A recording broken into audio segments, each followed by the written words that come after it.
Testing, testing.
Hey, good morning, everybody, and welcome to the regular council meeting of September 24th. We'll call it to order. Just a few housekeeping items. If you have a cell phone, please make sure you've turned it to off. During the public hearings, and I'll state this again at the beginning of 4.3, if you can come, if you're speaking and addressing council, if you could come and come to the mic will be live. Anyone addressing council will have 5 minutes for your discussion. Please state and spell your name for the record. This is just to ensure that we actually have the minutes correct. And then council may have additional questions after that. Anyone that is online, we don't have a whole lot of people online now, so we will repeat this, but anyone who's online that wishes to speak either in favor or in opposition to one of the public hearings, If we could ask you to please raise your virtual hand and then administration will unmute you and then you can have 5 minutes to address council as well. So with that, I will open the introductions with Ryan, please.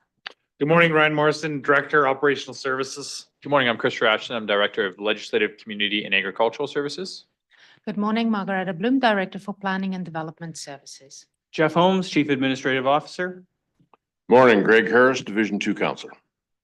Good morning, Jennifer Letch, Division 7 Counselor. Good morning, Alan Miller, Division 3 Counselor. Good morning, Angela Albers, Division 5 Counselor, and Reeves. Good morning, Peggy Johnson, Division 6 Counselor. Good morning, Tiffany Nixon, Division 4 Counselor.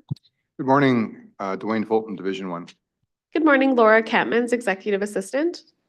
Good morning, Mariah Schnell, Planner. Good morning, Jessica Ross, Assistant Director of Planning and Development Services. Good morning, Shelley French, Communications. Thank you very much. And we do have an agenda in front of us. Is there any additions or changes to the agenda? Seeing none, could I have a motion to adopt the agenda moved by Councillor Nixon?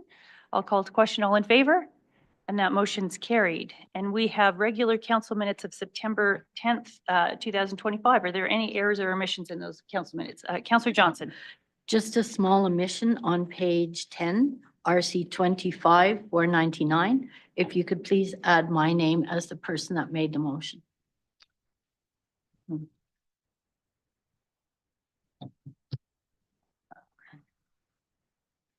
Let's go have a look at page 10. Is the mover missing from that, Yes, Councillor Johnson? yes, page 10, RC 25, 499.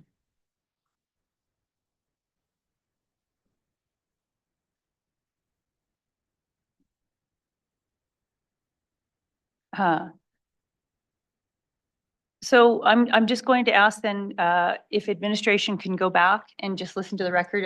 Councillor Johnson, I have no doubt that you were the one that made the motion, but because we still have the recordings, let's go back to the recordings, confirm, and then we will ask those to be brought back for confirmation and to approve those once that change has been confirmed. Thank you. Jeff? Yeah, we can do that, Reeve. My recollection is the same as Councillor Johnson's. Yeah. And I again, I have no doubt, but because we have the recordings, let's just confirm that there's no rush in approving those minutes and just make sure that administration has the time to go back to the recording.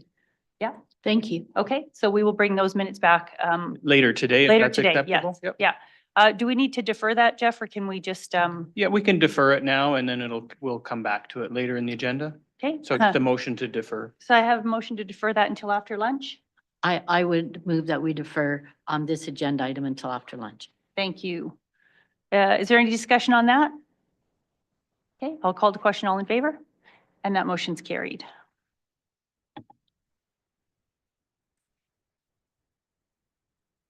Okay.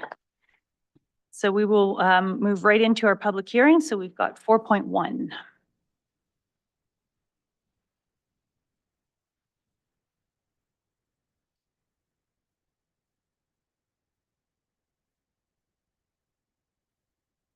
So this is for bylaw number 32-25, being a bylaw of Mountain View County in the province of Alberta to amend land use bylaw number 1024, affecting the Northwest 333-1 west of the 5th pursuant to the Municipal Government Act. This received first reading on August 13th, 2025. And with that, I will open the public hearing and turn it over to planning, please. Thank you, Madam Chair. The presentation starts on page 22 of the agenda. Ken Taylor is the applicant and Alberta Forage Farming, Inc. is the landowner. This application is proposing to redesignate an approximate 9.87 acres from Agricultural District A to Residential Farmstead District RF. This slide shows the location map. The subject lands are in the rural community of Natook, located immediately east of the town of Olds boundary. The next slide shows the Figure 3 growth management conceptual strategy of the MDP. This map shows that the subject lands are located within the town of Olds intermunicipal development plans referral area. The application was referred to the town during the circulation process, and the town noted that they had no concerns with this application, but they did want to make sure that all parties were aware that the town's future land use in this area will be industrial. The subject quarter is also located within the agricultural preservation area. The following slide shows the redesignation site sketch. This application is seeking to redesignate an approximate 9.87 acres from agricultural district to residential farmstead district. The subsequent subdivision is looking to create the first parcel out of the quarter. Page 26 of the agenda is the surrounding land use map and shows that the subject quarter is surrounded by mostly agricultural land uses. Olds Golf Club is located in the quarter to the east and is zoned Parks and Recreation District. The quarter to the northeast contains one additional Parks and Recreation District zone parcel, as well as 10 Country Residential 1 parcels. The quarter to the southeast also contains one Country Residential parcel. Of the surrounding quarters within Mountain View County, 4 quarters are unsubdivided, 1 contains 2 titles, and 1 contains 12 titles. This map also shows that the portion of Range Road 13 adjacent to the subject quarter is within the town of Olds. The town noted that the approaches to the subject quarter should be evaluated against county standards. However, the town will also review and sign off on these approaches. The following slide shows the oil and gas facilities map. The only oil and gas facilities within the subject quarter consist of one Foothills natural gas line that services the development within the proposal. The necessary facility operators were notified during the circulation process and did not respond with any concerns. The next slide shows the topography and water map. No water bodies have been identified within the subject quarter. The quarter is relatively flat, featuring a very gentle slope to the east. Page 29 of the agenda shows the environmental scan map. No environmentally significant areas have been identified within or surrounding the subject quarter. Alberta Merged Wetland Inventory data notes small potential marsh wetlands near the quarter's northwest, northeast, and southeast corners. These potential marsh wetlands are predominantly located in the adjacent quarters, but may slightly cross into the subject quarter. This slide shows historical aerial images of the subject quarter.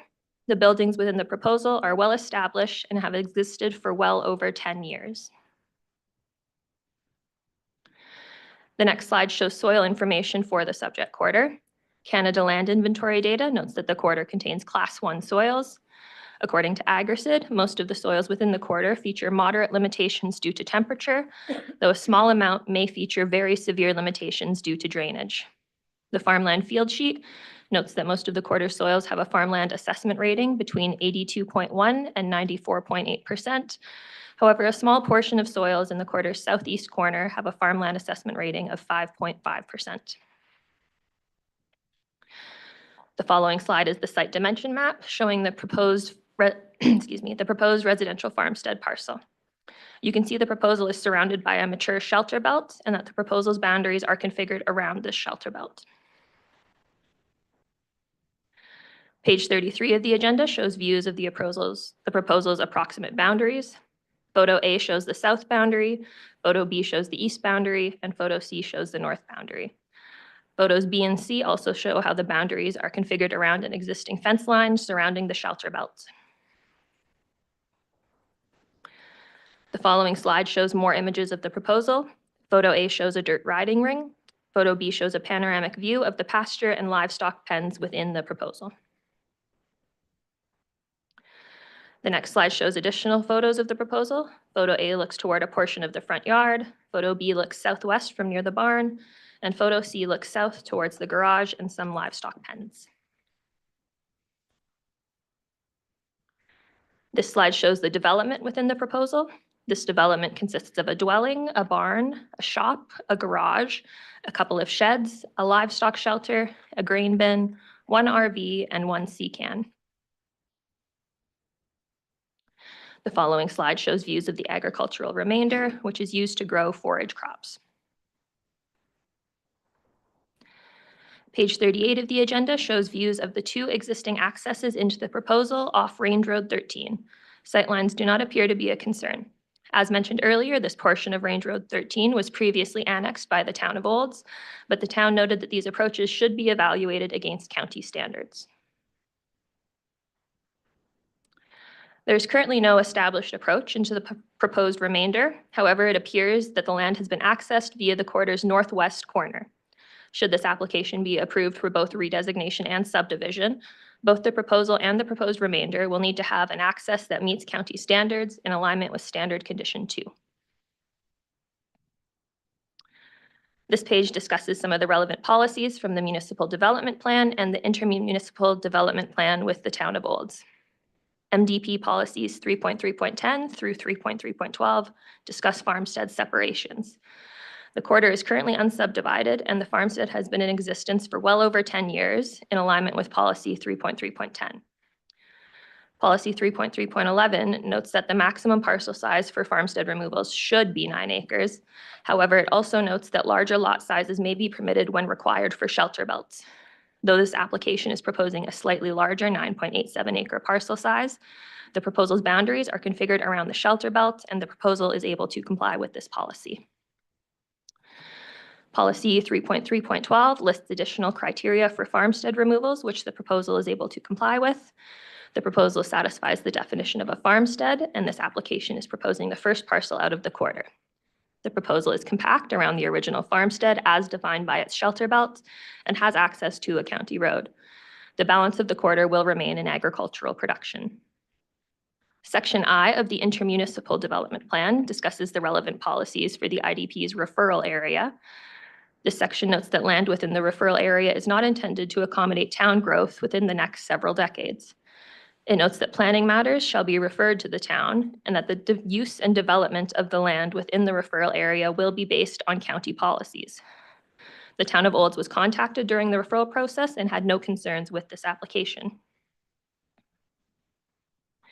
Administration can support a resolution of approval for this proposal. The proposal is within the parameters described in the municipal development plan, the intermunicipal development plan with the town of Olds, and the land use bylaw. During the circulation process, there were no concerns received from referral agencies or adjacent landowners. The proposal complies with the policies of the statutory plans and the regulations of the land use bylaw. This concludes my presentation, and the applicant is available in the gallery if you have any questions. Thank you. Thank you. Does the applicant have any new or additional information they would like to provide?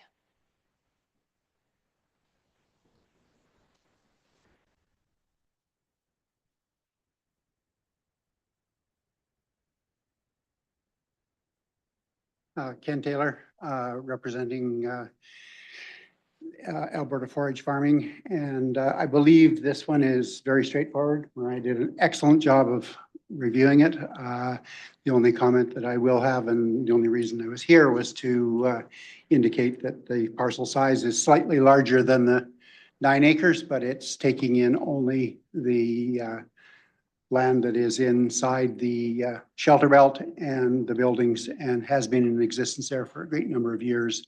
And he just wants to take out that parcel and continue to farm the remainder. So with that, I would answer any questions you may have. Thank you, Mr. Taylor. Is there anyone in the gallery who would like to speak in favor of this application? Is there anyone in the gallery who would like to speak in opposition to this application? Is there anyone online who would like to speak either in favor or in opposition to this application? And if you could please raise your virtual hand. Okay. Seeing none, so I will open the floor for council to ask questions. No? Seeing no questions, I will ask if planning has any closing comments. No closing comments. Thank you. Thank you. And Mr. Taylor, do you have any closing comments? Thank you. The applicant waives. And so with that, I will close the public hearing and look for a motion, please. Councillor Lutz. I move that council gives second reading to bylaw number LU 3225, redesignating the lands within Northwest 33315. Thank you. Is there any discussion? I'll call to question. All in favor? And that motion is carried. And Councillor Lutz, please. I further move that council give third reading to bylaw number LU 3225, redesignating the lands within Northwest 33315. Thank you. Is there any further discussion? Seeing none, I will call to question. All in favor? And that motion is carried.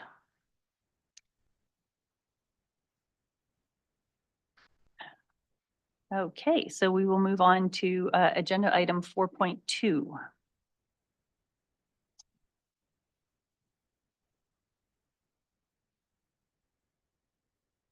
And this is bylaw number 3425, being a bylaw of Mountain View County in the province of Alberta to amend land use bylaw number 1024 affecting the Northwest 2133-5 west of the 5th pursuant to the Municipal Government Act. This received first reading on August 27th, 2025. With that, I will open the public hearing and turn it over to planning, please. Thank you, Madam Chair. The presentation starts on page 60 of the agenda. Ceylon Reeker is the landowner and applicant. This application is proposing to redesignate an approximate 2.0 acres from Agricultural District A to Country Residential 1 District, RCR1. This slide shows the location map. The subject lands are located in the rural community of McDougall Flats, approximately 7 kilometers north of the town of Sundre. The next slide shows the Figure 3 growth management conceptual strategy of the MDP. The subject lands are located within the potential multi-lot residential development area. The following slide shows the redesignation site sketch. This application is seeking to redesignate an approximate 2.0 acres from Agricultural District to Country Residential 1 District. The subsequent subdivision is looking to create the second parcel out of the quarter. A previous subdivision of 2.99 acres occurred in 1992, which can be seen in the quarter's northeast corner. Page 64 of the agenda is the surrounding land use map and shows that the subject quarter is surrounded by mostly agricultural land uses. There are also several residential parcels in the quarters to the north, east, and south. One of the surrounding quarters is unsubdivided. 4 contain 2 titles, 2 contain 3 titles, and 1 contains 5 titles. The landowners of the 2 Country Residential 1 parcels immediately north of the proposal submitted a letter of concern regarding the trees on the proposal. They questioned whether any trees would be removed as a part of the application process, as they wish to see the trees remain as a buffer between the proposal and their properties. The applicant expressed that there were no plans to remove any trees and that this buffer would remain intact. The next slide shows the topography and water map. An unclassified creek flows through the southern portion of the subject quarter. The northern treed portion of the quarter is relatively flat, and south of the treed area, there is a gradual downward slope towards the creek. The proposal is well removed from and elevated above the creek. The following slide shows the environmental scan map. No wetlands, historic resources, or environmentally significant areas have been identified within the subject quarter. There is a level 4 ESA 2 quarters to the north surrounding Jackson Creek, as well as another level 4 ESA in the quarters to the south surrounding a forested area.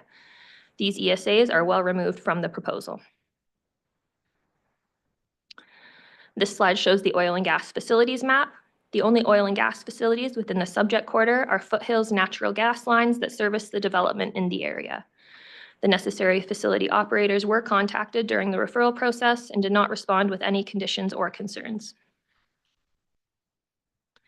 Page 68 of the agenda shows historic aerial images of the subject quarter. At the same time he submitted this application, the landowner also applied for a development permit to have a mobile home moved onto the proposal. The development permit and building permit have both been issued, and the applicant is preparing the proposal for this mobile home. The following slide shows the soil information for the subject quarter. Canada Land Inventory notes that the quarter contains Class 5 soils. According to AgriSid, the soils within the quarter have severe limitations related to temperature and slope. The farmland field sheet notes that the quarter soil features a farmland assessment rating between 8.5 and 39%. The proposal contains the lowest rated soils within the quarter according to the farmland field sheet. The next slide is the site dimension map showing the proposed Country Residential 1 parcel. You can see a clearing extending through the south and central portions of the proposal. This is the area where the mobile home will be placed. The next slide shows views of the proposal and its approximate boundaries. Photo A shows the approximate south boundary. Photo B looks north towards the approach and shows the driveway leading into the proposed building site. Photo C shows the approximate east boundary.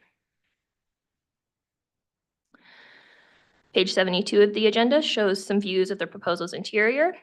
Photo A looks toward the future site of the mobile home. Photo B was taken near the proposal's southeast corner and looks northwest. This slide contains some additional photos. Photo A looks east as the driveway approaches the dwelling site.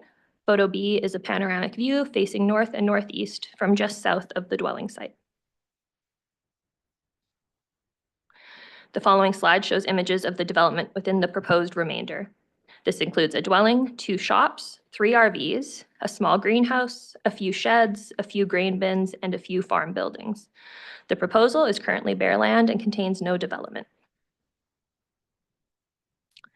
The next slide shows views of the agricultural uses of the proposed remainder. The remainder is utilized for pasture and also contains a few livestock pens. Page 76 of the agenda shows the access and sightlines to the proposed remainder off Highway 22. Alberta Transportation was notified of the application during the circulation process and did not respond with any concerns. This slide shows the access and sightlines of the proposal off Township Road 334.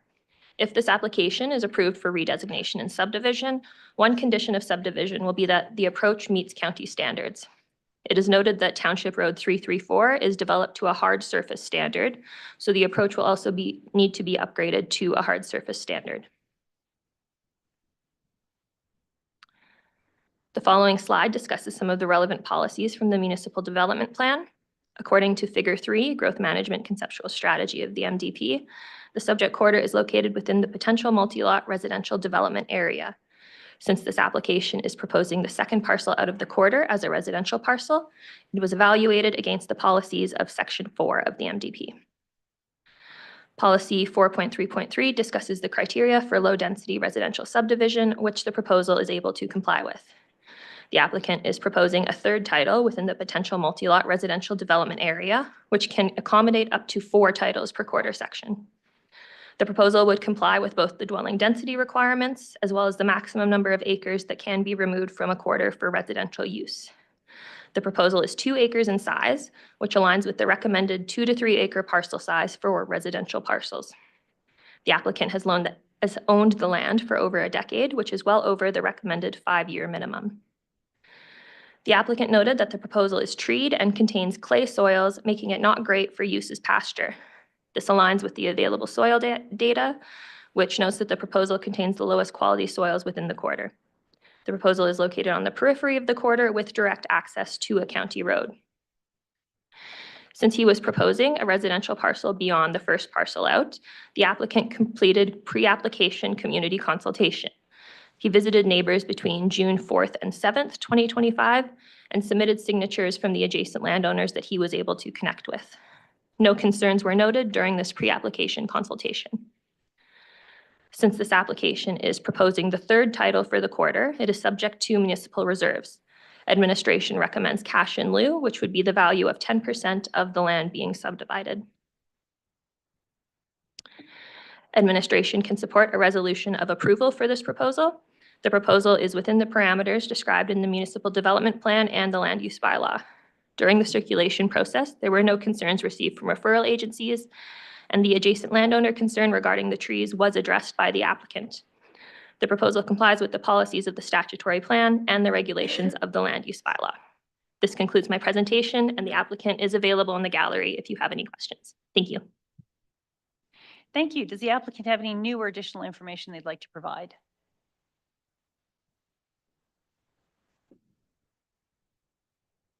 No?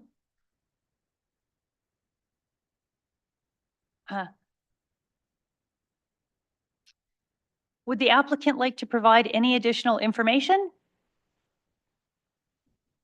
Thank you. The applicant waves.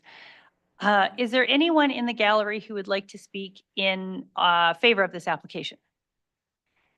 Is there anyone in the gallery who would like to speak in opposition to this application?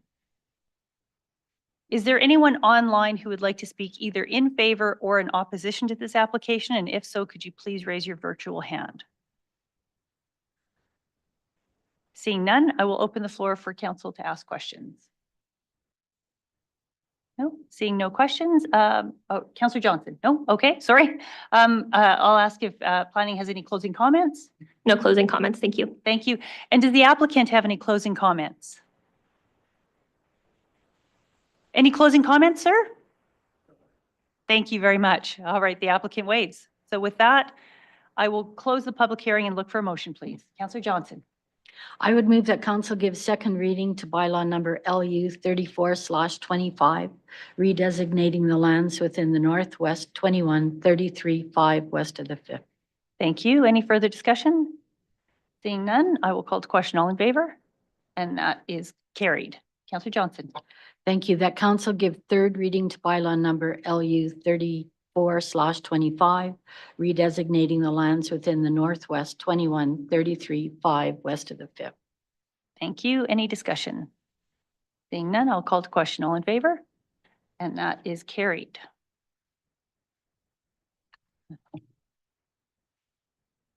So we will move on to 4.3.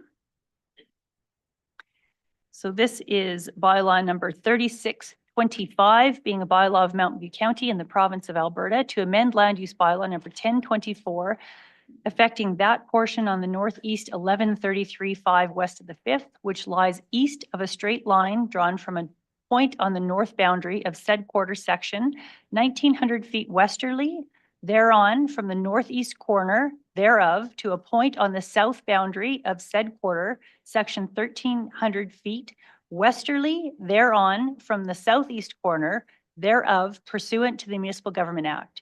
This received first reading on August 27th, 2025. And with that, I will open the public hearing and turn it over to planning, please. Thank you, Reeve, and good morning. The presentation for item 4.3 begins on page 151 of the agenda package. The proposed application was submitted by Lexi Ringland and Dylan Jones, and the landowner is Harry Jones. This proposal is in Division 5. The application proposes the reassignation of 18.32 acres to Parks and Recreation District in order to develop an event center. The reasons why the applicants are proposing reassignation to the Parks and Recreation District is because last year, Council approved amendments to the land use bylaw, one of which included the addition of event centers as a use under the Parks and Recreation District. In addition, as a result of this application, the remaining area of 69.43 acres is recommended to be reassignated to Agricultural 2 District land use zoning to comply with the regulations of the land use bylaw. The proposal is in the rural community of Eagle Hill, Westward Ho, northeast from the town of Sundre, approximately 2 miles north from Highway 27 on Range Road 51. The surrounding land uses are a mixture of large and small-scale agricultural operations in combination with multi-lot residential developments. The topography in this area generally slopes to the west, and the proposal is on a plateau at a considerable higher elevation compared to the properties to the west. Overall, there are no topographical constraints. Soils are mostly Canada Land Inventory Class 5 with AgriSeeds Land Suitability Rating System Class 3 as first dominant, and overall soils are between good pasture to fairly good arable.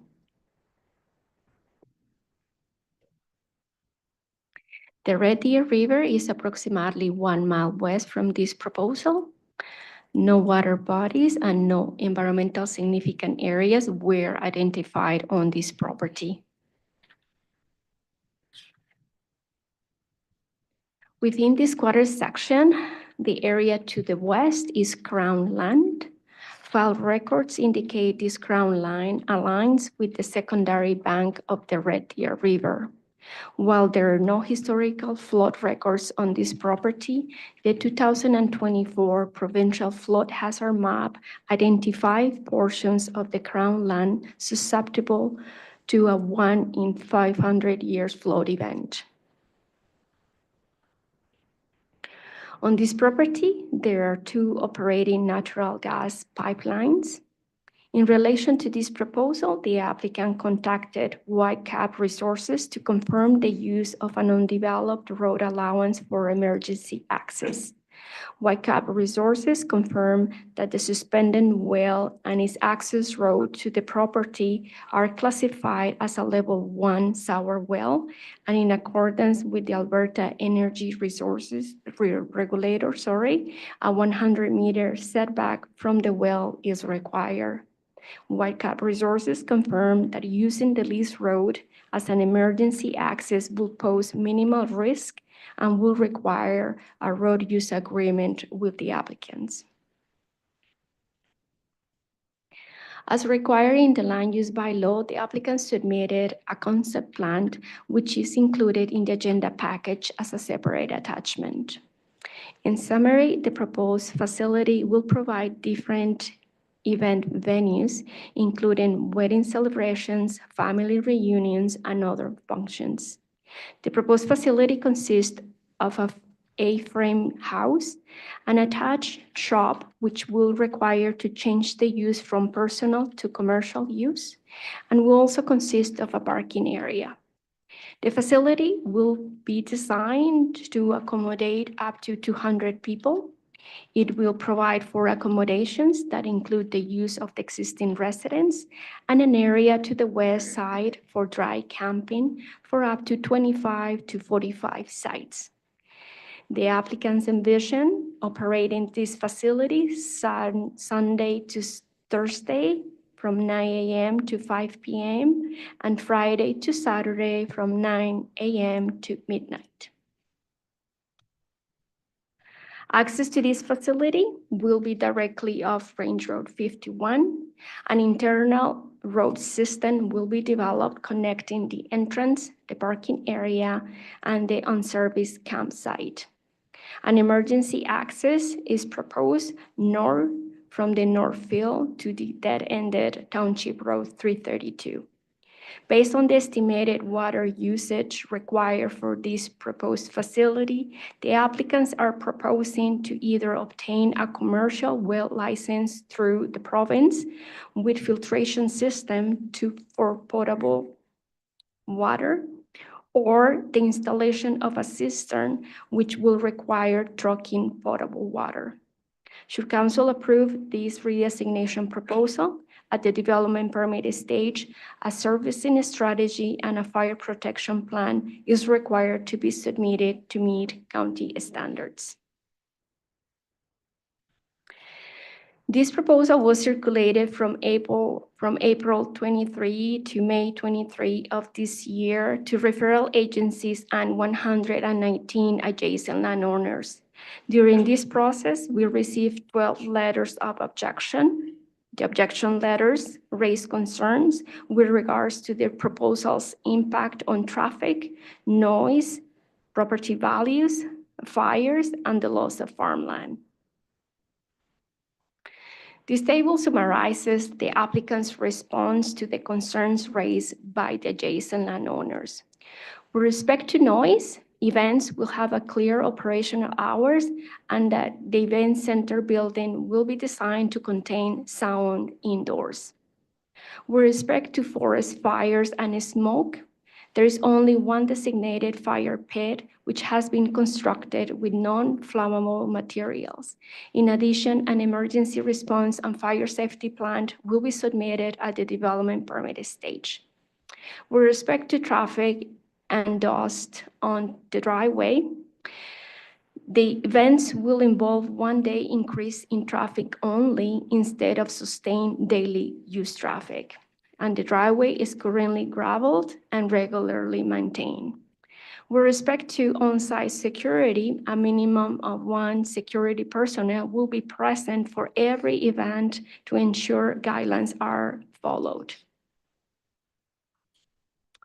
In accordance with Section 5 of the Municipal Development Plan, the proposal for an event center promotes economic development and tourism, aligning with the county's economic development strategy goal to diversify the economic base.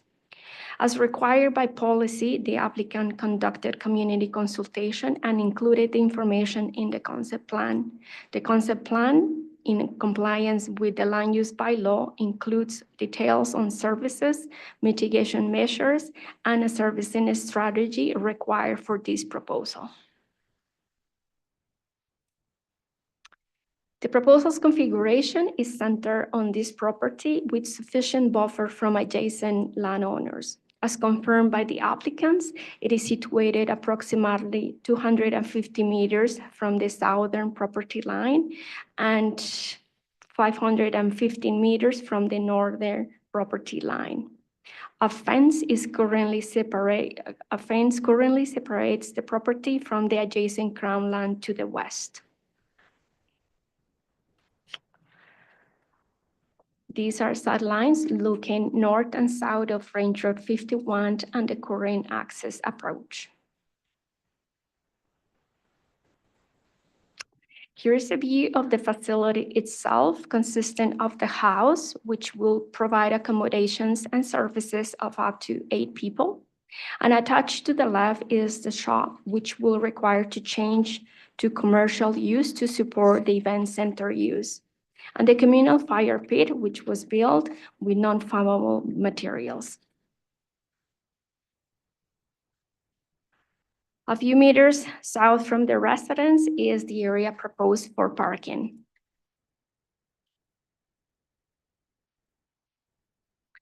The area west of the main building of approximately 2 acres will be designated to accommodate dry camping only. In the event of an emergency, the applicants, with support from Whitecap Resources, are proposing using the Northfield area to the dead-ended road leading to Range Road 51 as an emergency access.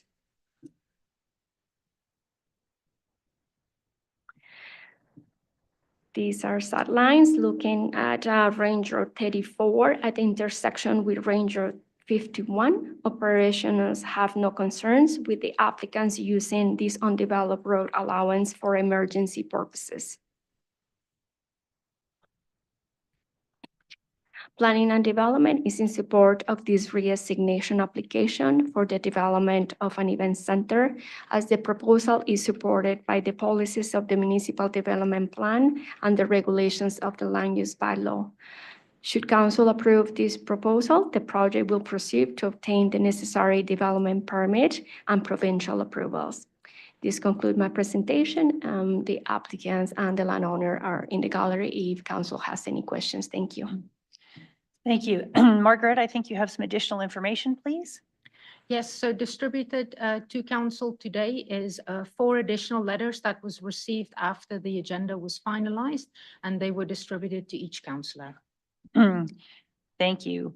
So as part of the process, we will hear from the applicant, and then my recommendation is that council will take a 10-minute break in order to look at the information that's been provided, because council hasn't seen that before. It was only provided at the beginning of the public hearing. So we'll first hear from the applicant. Good morning, council and community members. First, thank you for being here and for giving us the opportunity to place our proposal in front of you all. We are mindful of the responsibility that will come with this request. For us, opening an event center is about creating a space where families, friends, and neighbors can come together to celebrate life's milestones. Over the past few years, as our family has grown, we've seen just how important those spaces are, and we want to build something meaningful, family-run, and rooted on our property. We know that with any change come valid concerns, and we want to speak to those openly. I know Dolu has already touched on some of them, but to reiterate, on traffic, yes, events will bring more vehicles. To help with that, we've planned designated parking, clear traffic management, and will encourage ride sharing and shuttle services. Most rentals will be 1 party per weekend, which means fewer events overall and less day-to-day impact. Offering overnight dry lot accommodations would also reduce late night driving in summer months. On noise, amplified music would be indoors. with curfews and quiet hours strictly observed. Our goal isn't to disrupt the peace of the countryside, but to create more joy within it. Respectful management will always be our priority. On safety, with any event, there is always some level of risk, and we take that very seriously. Our commitment is to anticipate those risks and put strong measures in place, from operating hours and on-site security to adherence with fire codes, occupancy limits, and permit requirements. Most importantly, this won't just be an event space, it is our home. It's where our kids play and our animals live, and we will be committed to ensuring safety at a high standard for all. On redesignation, we respect that preserving agricultural land is a community priority. This proposed redesignation of 18.32 acres will not take away from agricultural potential, as Parks and Recreation zoning still allows for agricultural activities.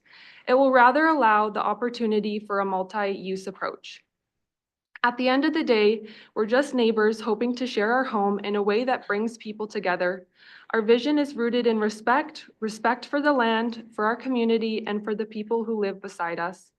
We are a young family raising our kids here in Mountain View County, and like many, we're working hard to build a livelihood that not only supports our family, but also fits with the life we want to live.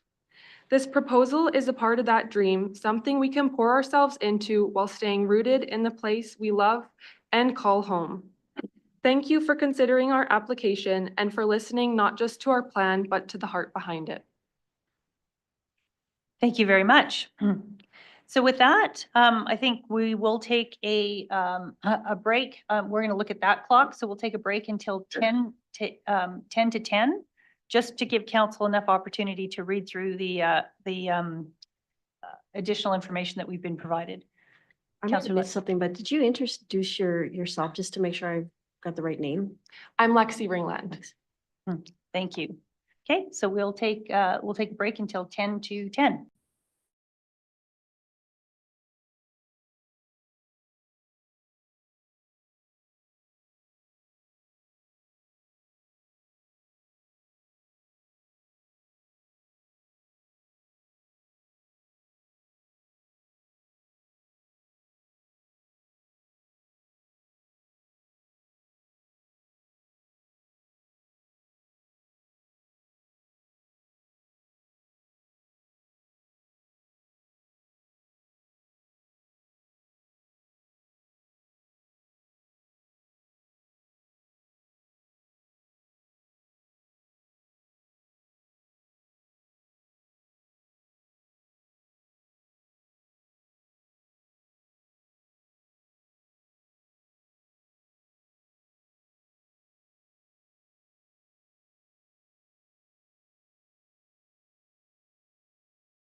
sufficient time to read the information that was provided to us. So we will resume the regular council meeting of September 24th.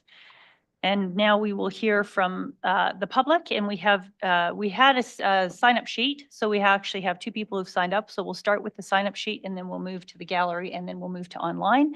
So if I could ask Mr. Jim Peters to step forward, please, and come up to the mic and state and spell your name for the record, please, sir. And then you have 5 minutes to address council.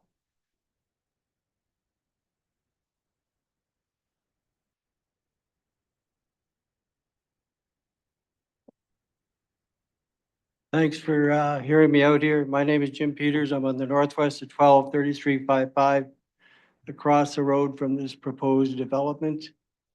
I guess where there's about 20 some people have signed a petition already opposed to this development. And we're all close neighbors. There's 5 neighbors right on the border of this development. I guess the main thing I've heard from most neighbors is the noise, the drunks after the party, et cetera. The extra dust and the traffic, which was observed about a week ago with many trucks pulling into that site. We have a neighbor with its own oxygen that couldn't even go outside that day. And it become very unbearable for them.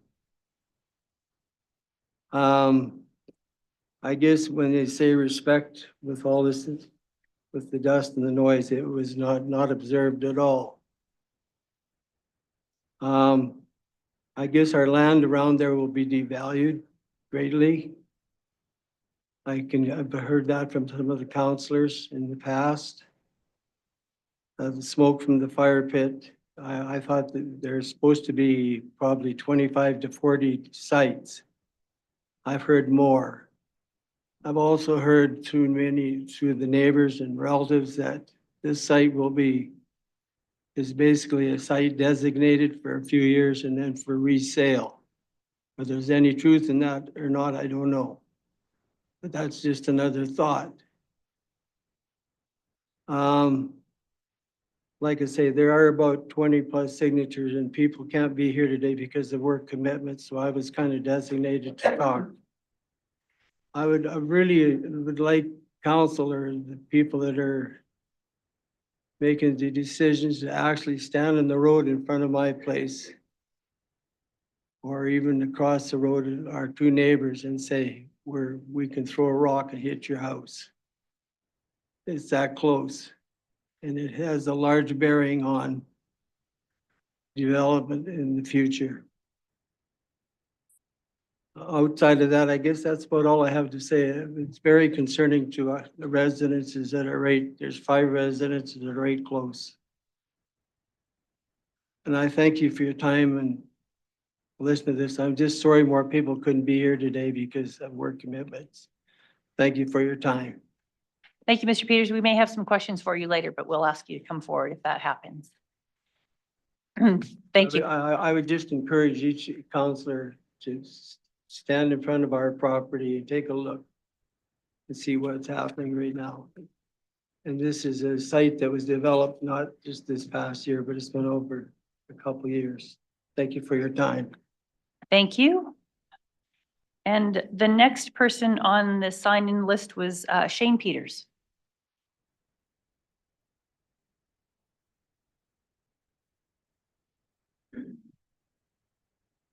Hi, I'm Shane Peters. I live directly west. Jim is my father, and I also live on the quarter on the northwest of 12. Just to kind of reiterate some of his points, we were notified from the applicants probably a year ago or so. Our direct kind of little community that we live in there is kind of an elderly populace, I would say. Hence, some of those folks weren't being able to be here today because of conditions or hospital visits or what have you. Probably, I appreciate their response to our concerns that we had, traffic is a big one. 25 to 45 units coming down there. That's just for people camping. Maybe there's people that are gonna be visiting the site, that are gonna be going back and forth to town.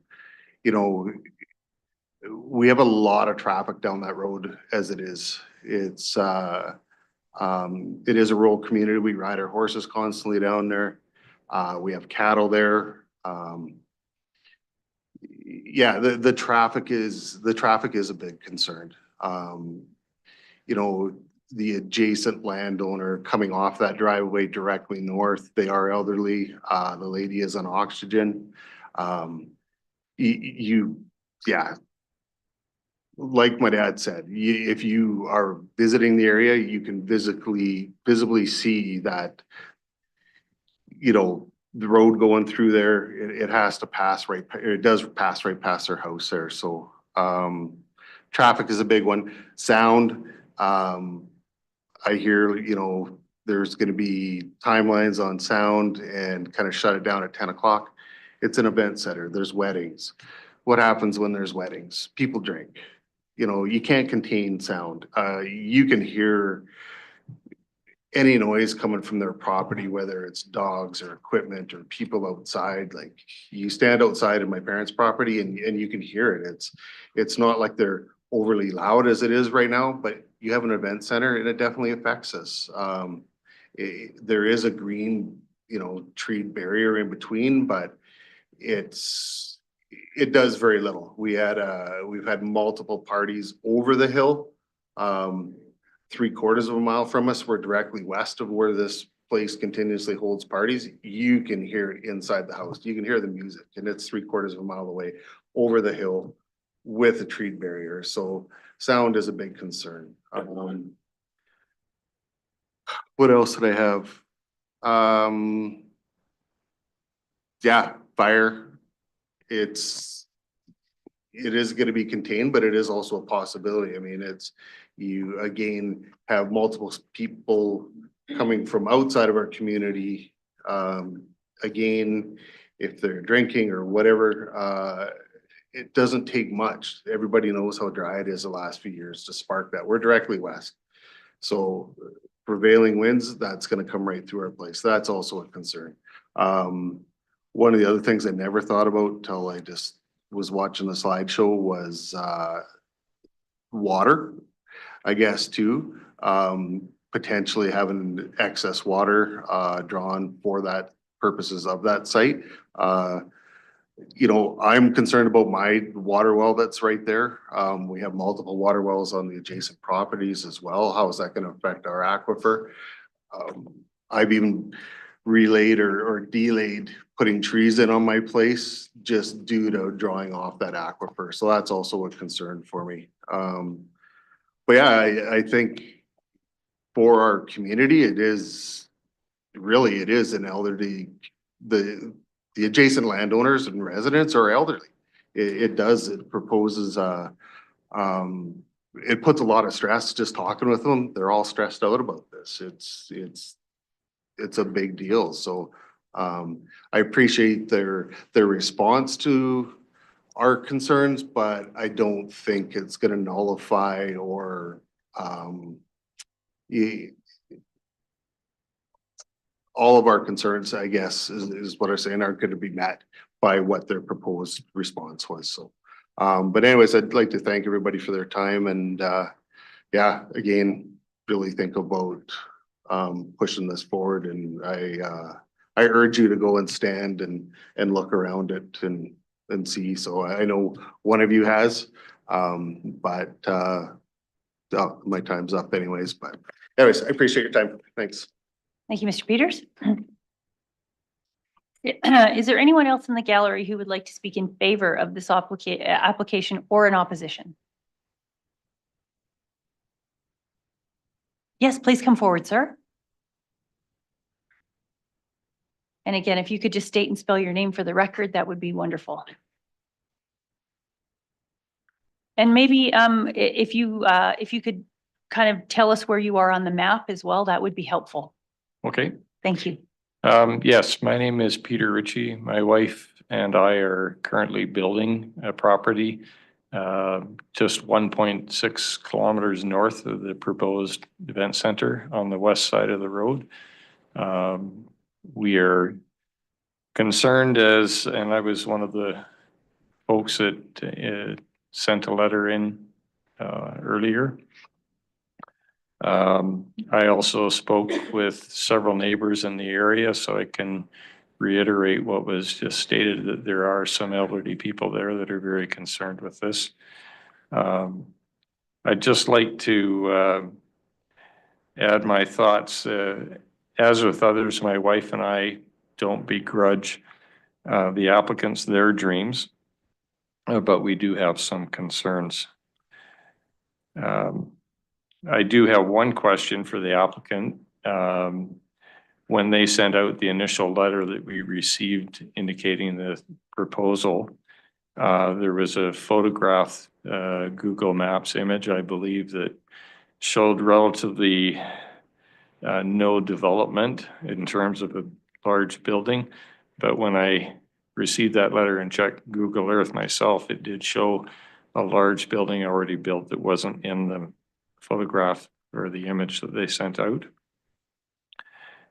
Safety concerns, safety issue at Highway 27 and Range Road 51 is very dangerous if you are turning east off of Range Road 51. Coming up out of Sundre, you have the speed increase to 100 kilometers an hour. And you have just a few hundred yards east of that intersection, you have 2 lanes narrowing down to 1 lane.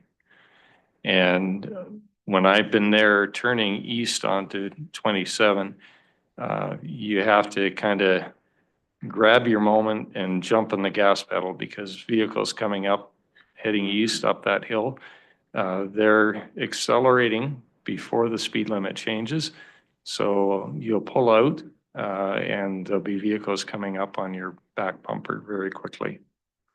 If the second lane extended further east, that would be helpful from a safety standpoint. But on weekends in particular, that can be a big concern.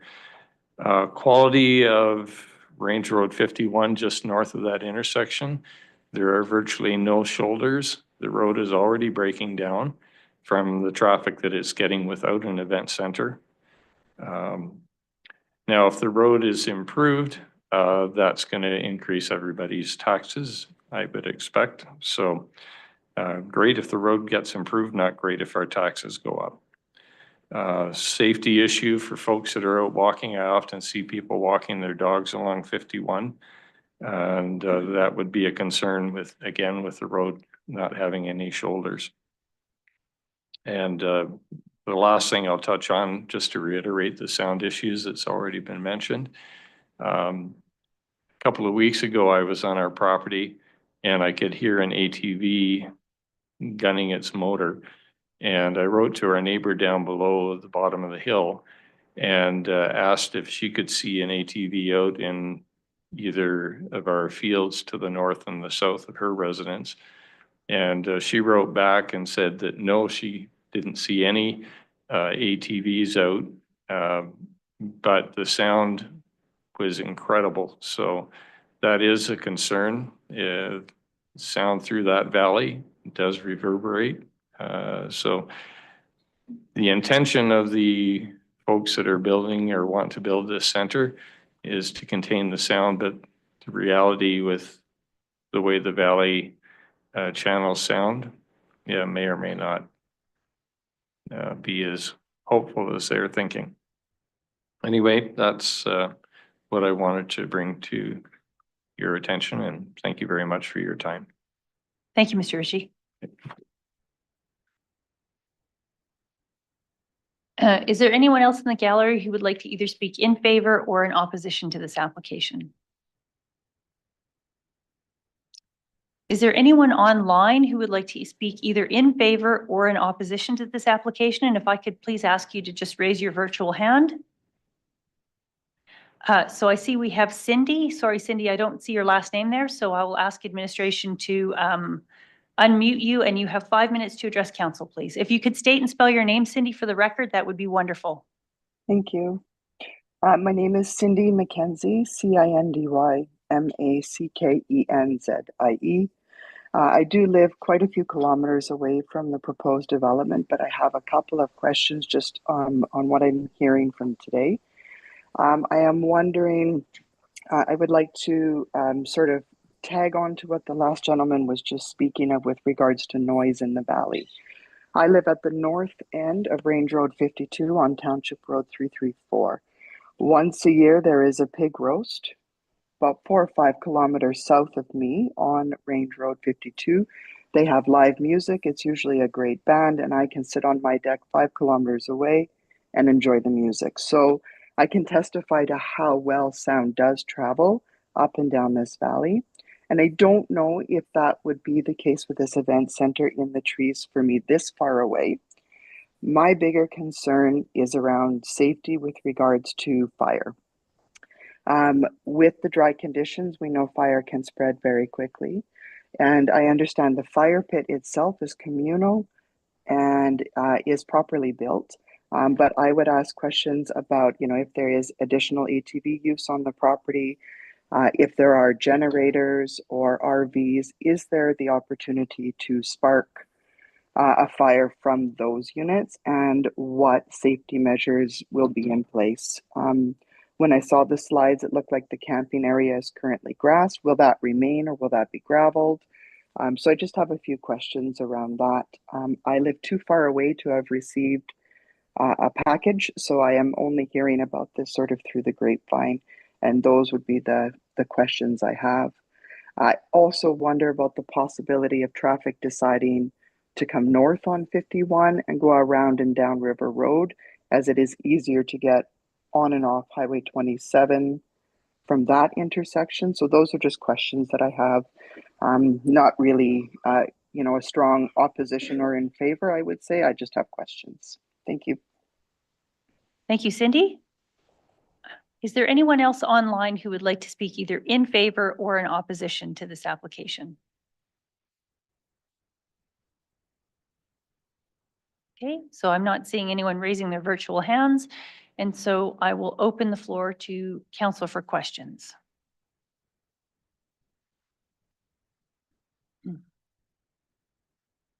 Councillor Harris.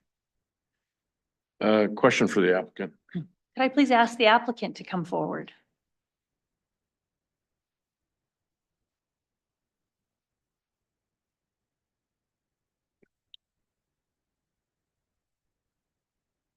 So I'm just looking at your responses for issues, and a couple of them of interest.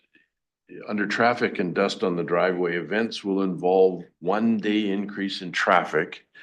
And yet you're speaking of obviously people staying over. So that at least means 2 days to me, going and coming. It's not like they're going to arrive 1 day and leave the same day. I'm wondering what you mean by only involving 1 day increase in traffic.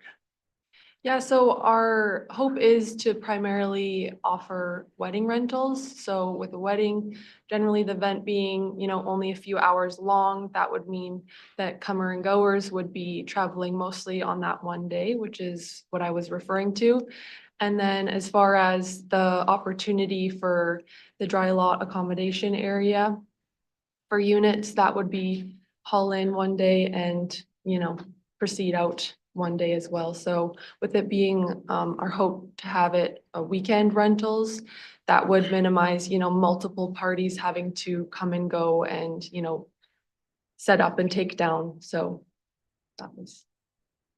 Okay, if I could. Yes, please, Councillor Harris.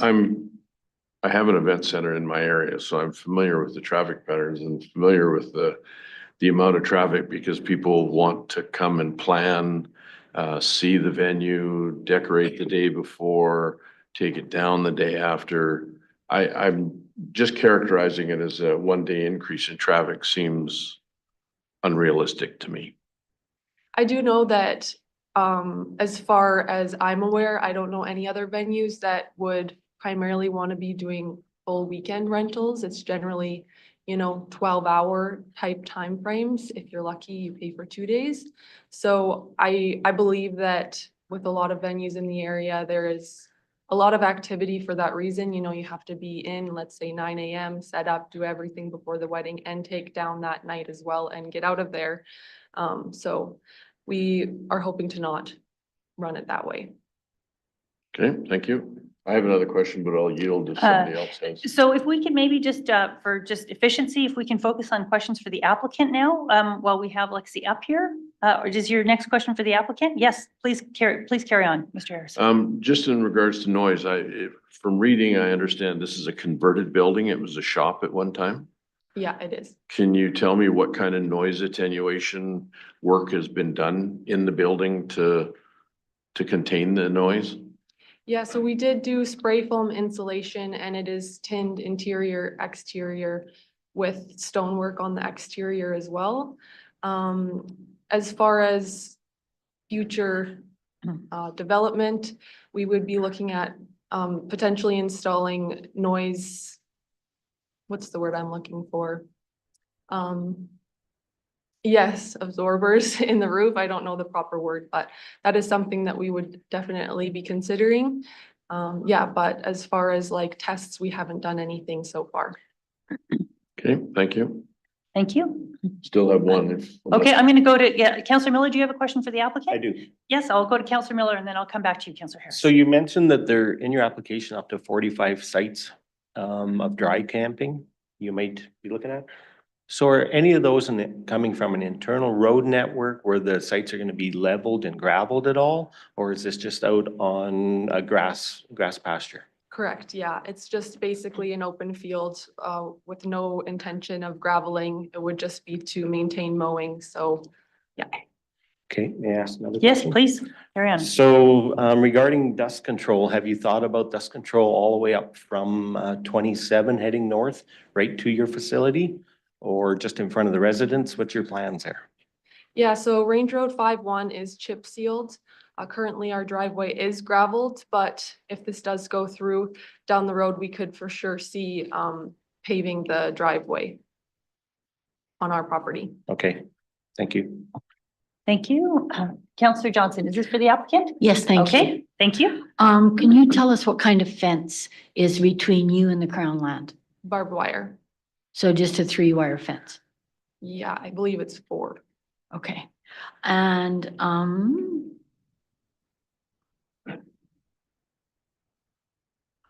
you talked about ride sharing.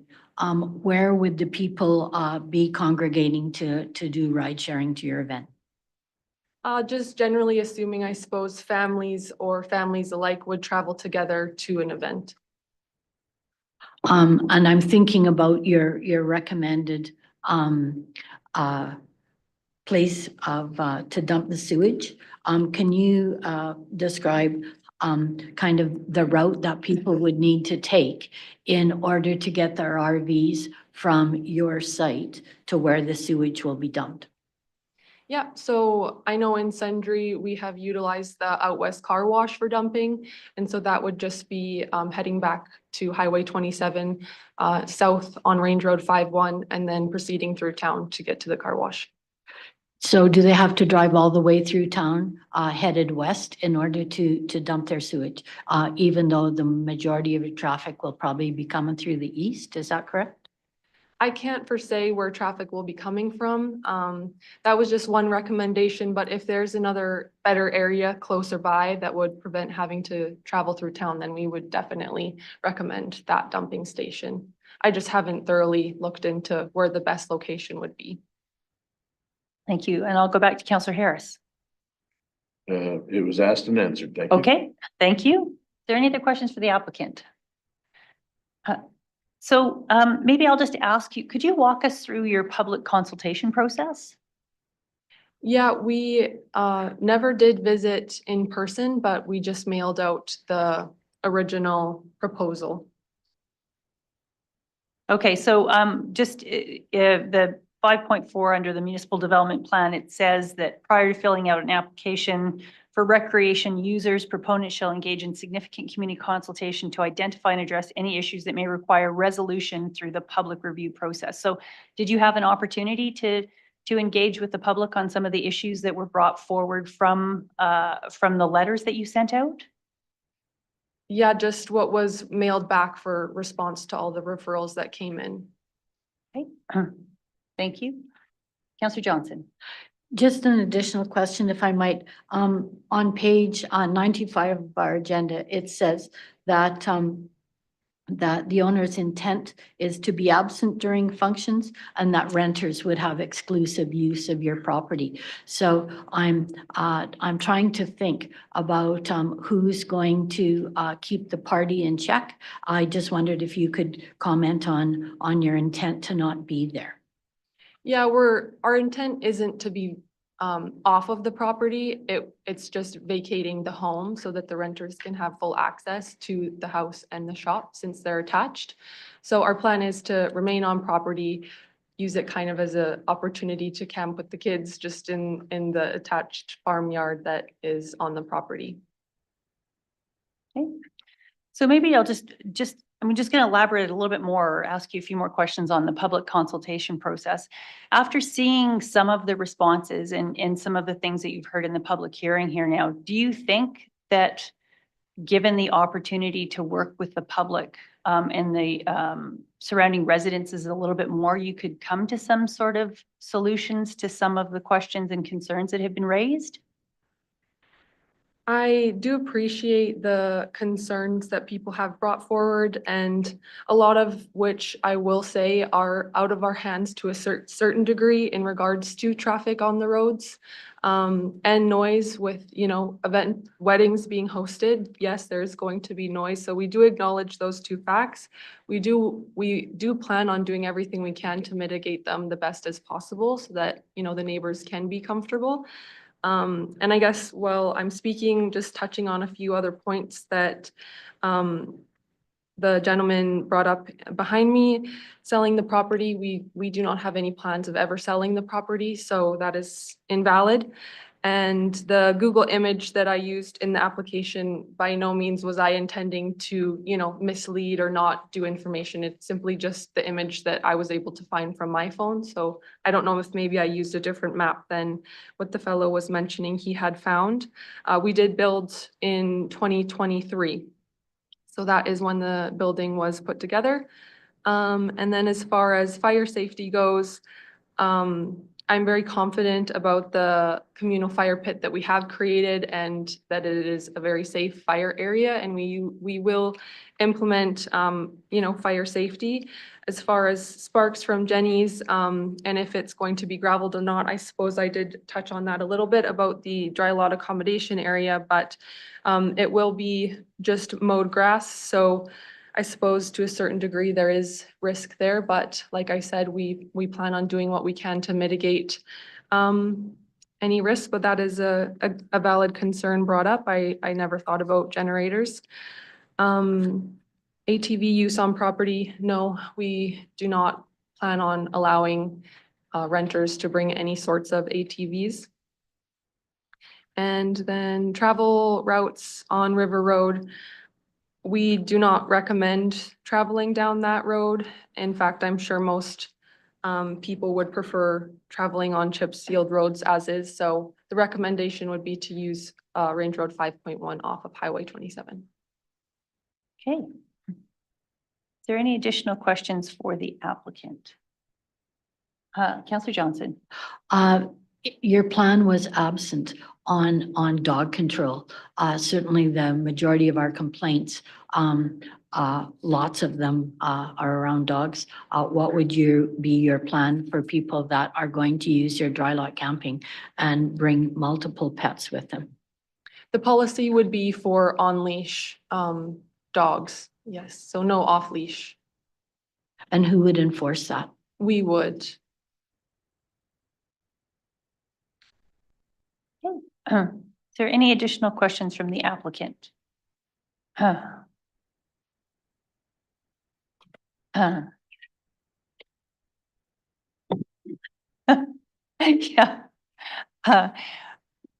So Mr. Jones, I believe you are the landowner, is that correct?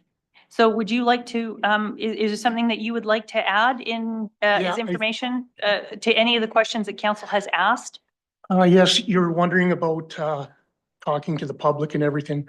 And I believe when Lexi and Dylan sent out the original letter, they encouraged the public to get a hold of them and discuss things. And left it open for people to do that.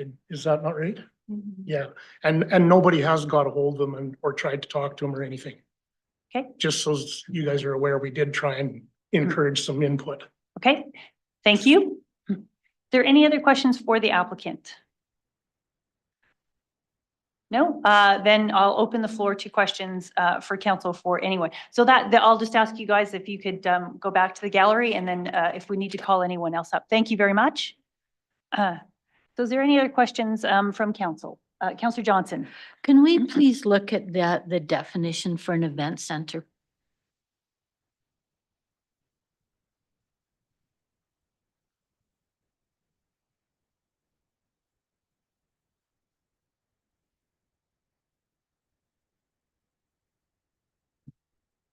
So Laura, I think we'll probably pull up the land use bylaw definition. So just give us a second, Councillor Johnson, we'll pull up the website. Yeah, thank you. I did have it, but I was looking for something else. Now I've lost it. I could tell you what page. And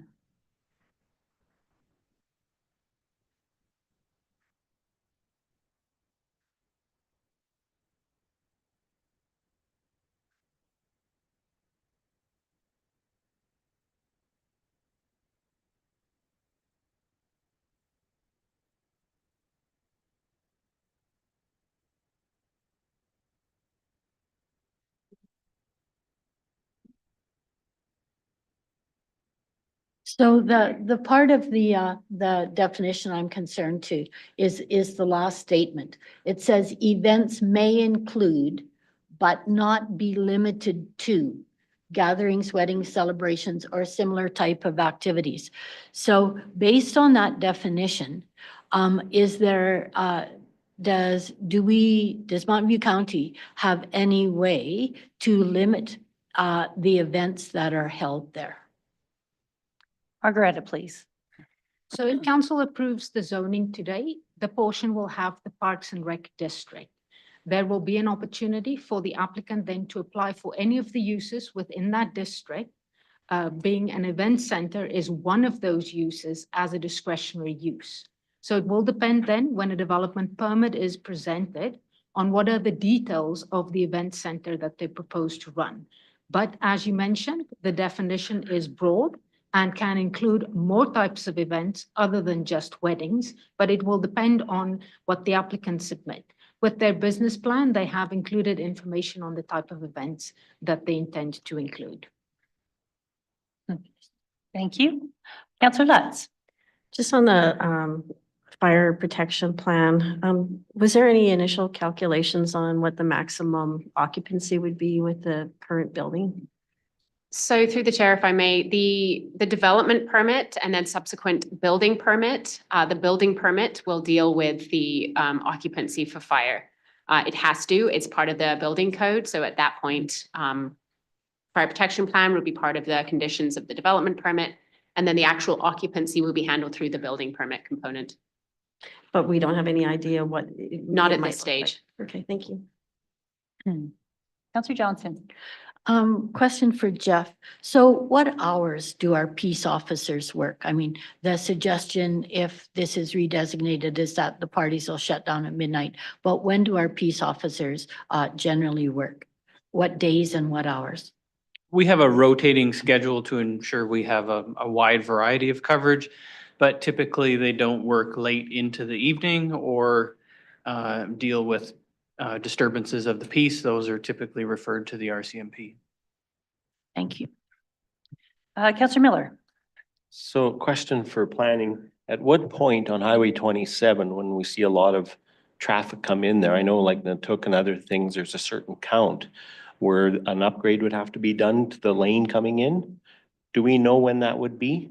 Like, does AT monitor that kind of Traffic? So through the chair, this application is outside of the area where Alberta Transportation would need to weigh in on the development permit per se. I'm sure there's absolutely, maybe Ryan can answer a little further, but there is absolutely the traffic counts that AT would have for an intersection upgrade, but that's not the requirement for this to be referred to Alberta Transportation. It's outside of that area. Okay, so at some point though, if the traffic count gets high enough, AT will want that upgraded. Whose cost would that be? Ours as a county? So off of what Jessica said, it's outside of that zone, so upgrades on highways, Mountain View County, unless we're doing a road construction project that leads up to it, we never fund road upgrades on highways. They come to us unless there's some sort of bona fide development reason why we would get involved with AT on an upgrade. We would proceed that way, like say like the little shavers or something like that, but otherwise we don't get involved in them. Okay, thank you. Counselor Johnson. So same idea, Ryan. Do we have a current vehicle count on how many vehicles are on that road? I can probably look it up if council wishes through the chair requests it. Just looking at council, is that information that you would like to have brought back into the public hearing? No, I'm seeing that's not a bit of information that council needs for this decision. Jeff, I'm going to just look at Councillor, it's public hearing. Can Councillor Johnson request that information to be brought forward to the public hearing? Typically, council doesn't make motions during a public hearing, but could request a recess of the public hearing to gather the information if that was requested. The Alberta Transportation information, all of that's available online on their website. I don't know what data they'll have for this specific location, but they have quite a robust data set on their website. And our traffic count data, I'm not sure how old it is. Ryan would have to look back, but we do have traffic count data for our road network. But it could be as current as this year, or it could be 3 years old. So we don't have that readily available right now, and we would need a recess if that's council's request. Okay, if maybe just for administration, then was a traffic count required for this application by the applicant? As part of the application submission, no. Okay, thank you. My concern is whether or not a baseline existed, not necessarily that I needed the number. Okay, thank you, Councillor Johnson. Is there any other questions? Councillor Johnson. I guess I have one additional question for Jeff. So, Jeff, when I look at this application and I look at the public events bylaw, I see lots of differences. So I see that just for a one-day event, that our public events requires proof of liability insurance. They require an irrevocable letter of credit. They must have a noise control plan. There's a maximum number of people that can attend. There's a specified penalty of $1,000. I'm thinking of all those things for a one-day event. And yet if we give this redesignation, it opens the door to all those things. And I don't see any sort of balances, any checks and balances on this other than phoning the RCMP. So I just wondered if you comment on that, please. Sure, I can provide a comment, Councillor Johnson. So this is, I guess we'll call it phase one of a two-step process, getting redesignation from council. Step two is a development permit that would be issued for the property. And during the development permit application and decision, I would expect the approving authority, which would likely be MPC, would take into consideration a variety of requirements similar to what we have in our public events permit as part of that development permit. But the public events bylaw itself is intended for properties that do not have zoning and do not have a development permit. So would not apply to this application specifically, but all of those criteria should be dealt with as part of a development permit process, which is phase two of the two-step process. Thank you. Hey, Counselor Lutz. Just a question for planning. So the event centers that we do have in Mountain View, do we get many complaints from our bylaw officer that the bylaws officer has to address? I can, sorry. Yeah, no, we do not get complaints on the ones that exist. Okay. Counselor Johnson. So there's been public concerns about noise. So who enforces our noise bylaw? Yeah. We do not have a noise bylaw. So there is no enforcement. I think the development permit conditions would allude to that. Yes, if there are conditions on a development permit that are related to noise, that can be enforced, but we do not have a specific noise bylaw. Okay, any other questions? So I have just a couple here. So looking at our municipal development plan, for under natural resources, we require a proactive approach to public consultation in the form of a community notice. However, I think council appreciated that recreation was going to be a lot more contentious in the public. And in under 5.4, again, I've stated this, that proponents under the municipal development plan states proponents shall engage in significant community consultation to identify and address issues that may require resolutions through a public review process. So I'm just looking at the direction that maybe administration has given the applicant on the public consultation process and whether or not we feel it was in line with the municipal development plan. So through the chair, yes, there is a specific policy in the MDP, policy 5.4.6, that says that recreational applications shall include community consultation with area landowners, residents, administration, and council. So the applicant had a pre-application discussion with administration, shared their plans of what they want to do. We aligned that with what are required from our statutory plan policy, the municipal development plan. We communicated that community consultation are required. Again, there is no provision in the municipal development plan that says what type of community engagement, but the typical ones are open houses, meeting with individuals, or sending out letters. We communicated our standard circulation for redesignation files is 1/2 mile, but if there's pre-consultation with potential for off-site impacts, that increased to 1 mile. So the applicant then chose to proceed with mailing out those letters, and we assisted with providing the details for that 1 mile radius. Okay. And then once the application was submitted, we also did a referral of the application for that 1 mile radius. Okay. Mr. Peters, Jim, could I ask you to come forward? Could I ask you a question, please?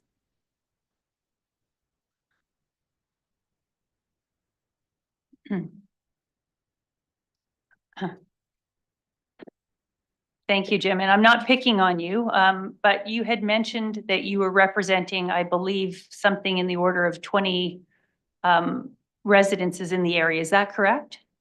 20 signatures or more were collected, yes. Okay, thank you. So, Mr. Peters, in your opinion, do you think that if the community had had an opportunity to work with the applicant through a public open house process where you could have asked questions and worked through that on a face-to-face, do you think that would make a difference to those that are opposed? I really can't speak for those people that are opposed, but for myself, yes. It would have made a difference. It would have made a difference, yes. Okay. Like, we really don't know these neighbors, and we're across the road, so to speak. Okay. All I ask is that each and every individual making decisions have a good look at this one. Okay. Thank you, Mr. Peters. Thanks. Thank you. Councillor Johnson. Also related to the municipal development plan, my question's planning. On page 17 of the plan, it says subdivision and development applications that deviate from this general approach, being ag preservation, because this is ag preservation land, are strongly discouraged and shall require significant justification and supporting evidence. And I just wondered if there was any other supporting evidence that we hadn't seen yet. The application information for the concept plan is included in your agenda, but because this is a specific recreational proposal, section 5.4 are the policies that apply. The applicant is also not proposing any subdivision. So again, the ag preservation area really guides subdivision, so the redesignation that's required, and the subdivision if there's a proposal for residential development or agricultural subdivision. Thank you. Thank you. And Jeff, I'm just going to ask a few process questions now. Motions for deferral and additional public hearings are not appropriate for this file. Can you maybe, I don't think they are, can you maybe just elaborate a little bit as to where we are and what options council has? And I'm asking this specifically because there is an alternative motion for a deferral of this file. But I don't know if that's an option for us to consider. So there's a couple of options with public hearings, Reeve, that I'll cover on. So the municipal government has been amended, and the municipal government now only allows for one public hearing when there's a residential component to the public hearing. So whether it's residential exclusively or residential and non-residential combination, council can only hold one public hearing. The intent of the Municipal Government Act provides three options to council after hearing the public hearing, to proceed from a public hearing. So option A is to pass the bylaw resolution. Option B is make any amendment to the bylaw or resolution it considers necessary and proceed to pass it without further advertisement or hearing. Or option C, defeat the bylaw or resolution. So the Municipal Government Act itself does not expressly give council the ability to recess or defer a public hearing, but the Municipal Government Act does give council the ability to pass its own bylaw relating to how council proceeds through a public hearing. So our bylaw for public hearings under 409 indicate that council may choose to recess a public hearing with the understanding that the intent of the recess is to receive updated information for clarification on subjects discussed as part of the public hearing, providing new information is not introduced. So if council was waiting for an information, so for example, the traffic count information, because that has come up in today's public hearing, council could, in accordance with our bylaw, recess the public hearing requesting that information. But if the public hearing is recessed to a different date and a different time, council should limit and not allow any new information to be presented that has not been introduced today. Does that, it's a very convoluted answer, I'm sorry, but does that answer council's question? So again, my question is that we have an opportunity to defer the bylaw here or leave the public hearing open, given the fact that we only have one additional council meeting left. So doing a second public hearing, I'm understanding, is not an option because this file contains residential. That is correct. And so to expand further on the recess or the deferral option of the public hearing, the Municipal Government Act also further says that councillors that were absent for a significant portion of a public hearing can't vote on the decision.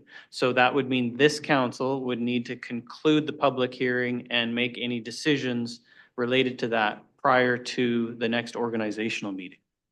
We have one meeting left, which is October 8th. The council always has the ability to set additional special council meetings at the direction of council.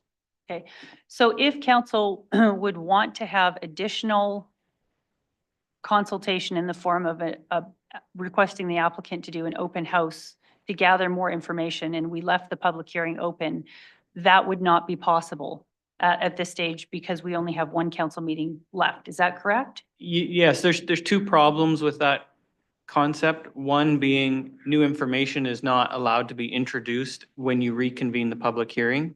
So any new information gained during that public consultation according to our bylaw, should not be introduced when the public hearing reconvenes. And part two, it's problematic due to the ability of councillors to vote on it and the timing with the election. What's the point of leaving the public hearing open if you can't bring new information? It would be things such as clarification on the road count question. So the question has come up, it's been introduced. We need time to research and bring that information back. So it would be researching information, providing clarification for items that have already come up in today's public hearing is the intent of our bylaw. So if it was raised at the public hearing to say, go out and do more consultation, new ideas through that consultation process could not be brought forward, is that correct? It's at the discretion of council. It's council's bylaw. So it would be up to council to determine whether it crossed the line of being new and additional information or clarification on topics that have already been presented today. Okay, thank you. Councillor Lutz. I'm just wondering if you could clarify if any public consultation could be mandated before they bring their development permit with the MPC. So typically, gravel pits was mentioned previously. There is a provision in the land use bylaw that says if an applicant consulted the neighborhood and they bring their development permit forward within 1 year timeframe from their redesignation approval, they don't have to redo consultation. But again, if council, were to approve this, there could be a motion that would clearly identify that for this file, the recommendation is that there be more community consultation prior to the submitting of a development permit. So just to clarify, Councillor Lutz, it would be a recommendation. Council could pass the motion. It's not a requirement because it's not embedded into our statutory plans, but certainly can be made as a recommendation. But that would have to be a recommendation that MPC would, or the approving authority would. So it would first have to go to the approving authority who would then defer their decision until the public consultation was done. Is that? Correct, but the statutory plans don't contemplate that requirement, so they wouldn't be bound by it. Correct. Okay. So that was a lot of process stuff, but I wanted to make sure that we got that in the, that everyone understood that. Okay, Councillor Lutz. And I'm just thinking if council were to recommend that, even though it doesn't go to MPC first, it would be a strong recommendation. I would think the applicant would hear that more consultation might be beneficial. And I feel bad that we're not clearer on our significant consultation. That's just hard to define. It's not like thou shall have an open house. So maybe that's something to look at in the future. If that's what we want, then maybe that's what we should have asked for.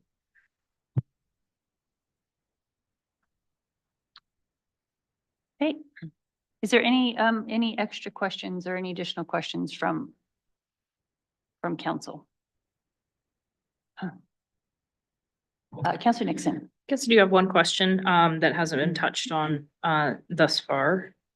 With the opposition letters that the county receives, I know that some of those were responded to or explanations given from the applicant. Do they receive a copy of everything that we receive, or is it just certain ones that would have been forwarded to them?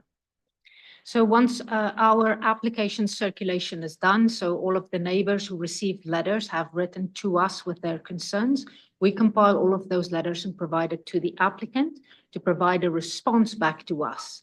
That is all included in your agenda package.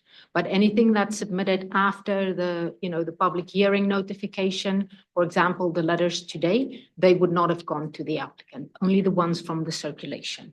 So, and just to reiterate what you're saying, so they would have received a copy there's like over 40 signatures saying that they object. That is correct. Okay, thank you. Is there any additional questions from council? Okay, if not, I'm going to ask if planning has any closing comments.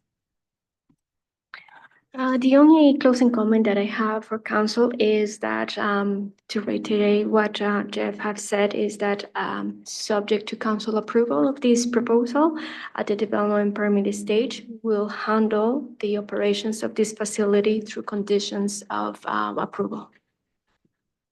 Thank you. And does the applicant have any closing comments? No, the applicant waives. Okay, so with that then, I will close the public hearing and I'll look for a motion, please. Councillor Harris. I'll move that council give second reading to bylaw LU 36/25, redesignating the lands within that portion of Northeast 1133-5 west of the 5th, which lies east of a straight line drawn from a point on the north boundary of said quarter section, 1,900 feet westerly thereon from the northeast corner thereof to a point on the south boundary of said quarter section, 1,300 feet westerly thereon from the southeast corner thereof. Thank you. Discussion. Any discussion? Councillor Harris. If I can just address some of the issues we've heard in the public hearing. As for consultation, I'm concerned if we go against what we have in our own bylaw that says there are other forms of consultation. In my mind, setting a open house isn't a guarantee that people are going to be attending, just as we've seen here today, where one gentleman has represented a number of people who couldn't find their way here or had other things that they had to attend to. Whereas sending out letters and giving people the opportunity to reply seems to me a better system. And I don't think the people in the area are completely void of some responsibility to reply or say one way or the other. This can't be all on the shoulders of the person who's trying to do the development. You have to get a response. Waiting until the public hearing to just say no, whether by attendance or petition or whatever, just doesn't seem as good to me. These applications are always difficult because they're a situation of competing interests. We talk a lot about economic development, but almost always we get strong pushback from people, especially on these kind of facilities. We've heard that the facilities in the county don't get complaints, that they're well managed. The concerns I'm looking at, noise, the dust, traffic, all seem to be, we've heard, able to be mitigated through a development permit. I think at some particular point, we have to start trusting people that they're going to manage these things. And if they don't, there's conditions in the development permit that their permit could be pulled and what they've put into their development is going to be lost because they won't be able to operate. So I'm satisfied that what I see as concerns, specific concerns, not throw up against the wall and see what sticks concerns, but the serious concerns can be mitigated through the development permit process. I'm prepared to support this application. Okay, thank you. Further discussion. Councillor Johnson.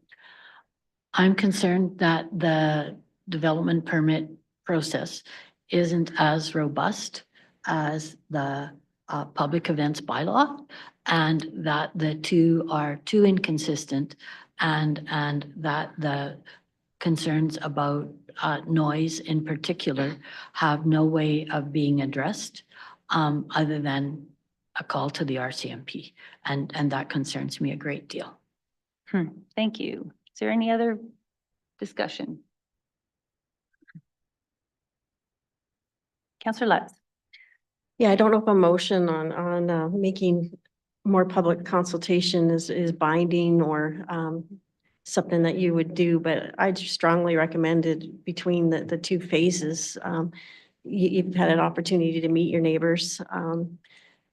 You know, I try and build some relationships there and that will help you in operating your business. So just, again, I'm sorry that we're not more specific if we wanted an open house or face-to-face, that wasn't outlined more, but I think you did what the county directed you to do. So I'm not gonna proceed with that motion, but I'd sure recommend that you try and do some door knocking and meet with your neighbors. Thank you. Any further discussion? So this is a tough one. I'm very disappointed in the public consultation process. I understand that, you know, you do give the opportunity for people to come together, but the county does this a lot where we set open houses and public open houses just to give people an opportunity to congregate and get answers to questions.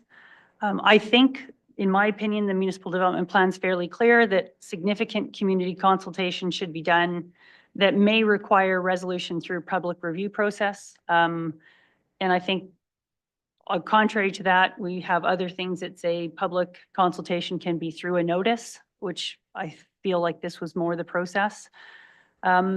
There has been things that have been brought up just at the public hearing where I absolutely appreciate that the applicant has said, you know what, that's actually specifically with respect to generators, that's a valid risk and we hadn't thought of that.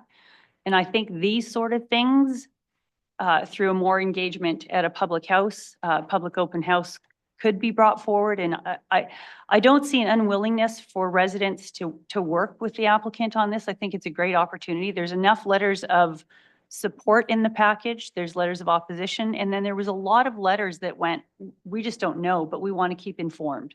And I think information is key. It's not that, I mean, the economic development opportunity here is great. The letters support the economic development opportunity. I think event centers are something that the county should be looking at, and that's why we did change the land use bylaw, and that's why we did include event centers as an opportunity. But council was very clear in including event centers as an opportunity, which should have to go through a public hearing, which should have to go through a public consultation process. We took it out of the direct control specifically for that purpose. Recognizing that more consultation and more discussion with the public had to occur when these sort of things come forward. We learn this is, if we don't think it's clear enough within the municipal development plan, that perhaps it's up to council and it's on us for not requesting that an open house actually be held. I would have thought the significant consultation would have been enough direction, but it's not. And I don't think the public should be at the disadvantage for council not being and not putting more clarity. And I don't think the applicant should be at that disadvantage. Unfortunately, given the fact, and I hate to say this, but given the fact that this is an election and because we can't defer this and we can't, the Municipal Government Act changes doesn't allow us to hold a second public hearing, which is horrible because we've done that in some of the other contentious files that we've had where we've had that opportunity to ask applicants to go back, do more public consultation. We can hold a second public hearing. I feel like council is very disadvantaged in the fact that we can no longer hold a second public hearing for this, and we actually can't defer this decision and keep the public hearing open because of the fact that we only have one council meeting left. So I'm struggling, but I believe this event center because it is supported by some. I think the residents are willing to work with the applicant to come up with some possible solutions. And I do think there maybe are other things that haven't been thought of that can be thought of that would make this a smoother process. The event center will be in this area forever because land use and the development permit go with multiple owners. So although it is additional cost to the applicant, and I'm sorry for that. I'm not going to support this one at this turn because I think that more work can be done to make this a better application and better for the community and better for the applicants, which will hopefully result in fewer complaints and issues in moving forward.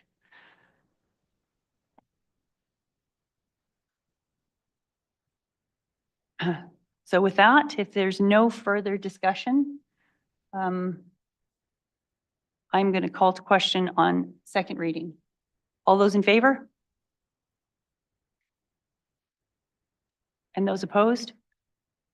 And that motion is lost. And I very much encourage the applicant to go back and hold the open houses with the public. And I encourage the public to work with the applicant to see whether or not there are some mitigatable solutions that will be acceptable to the community.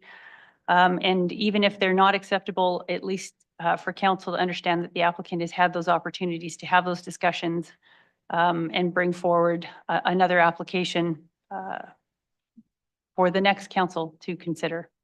Because I do think event centers within the county are very important.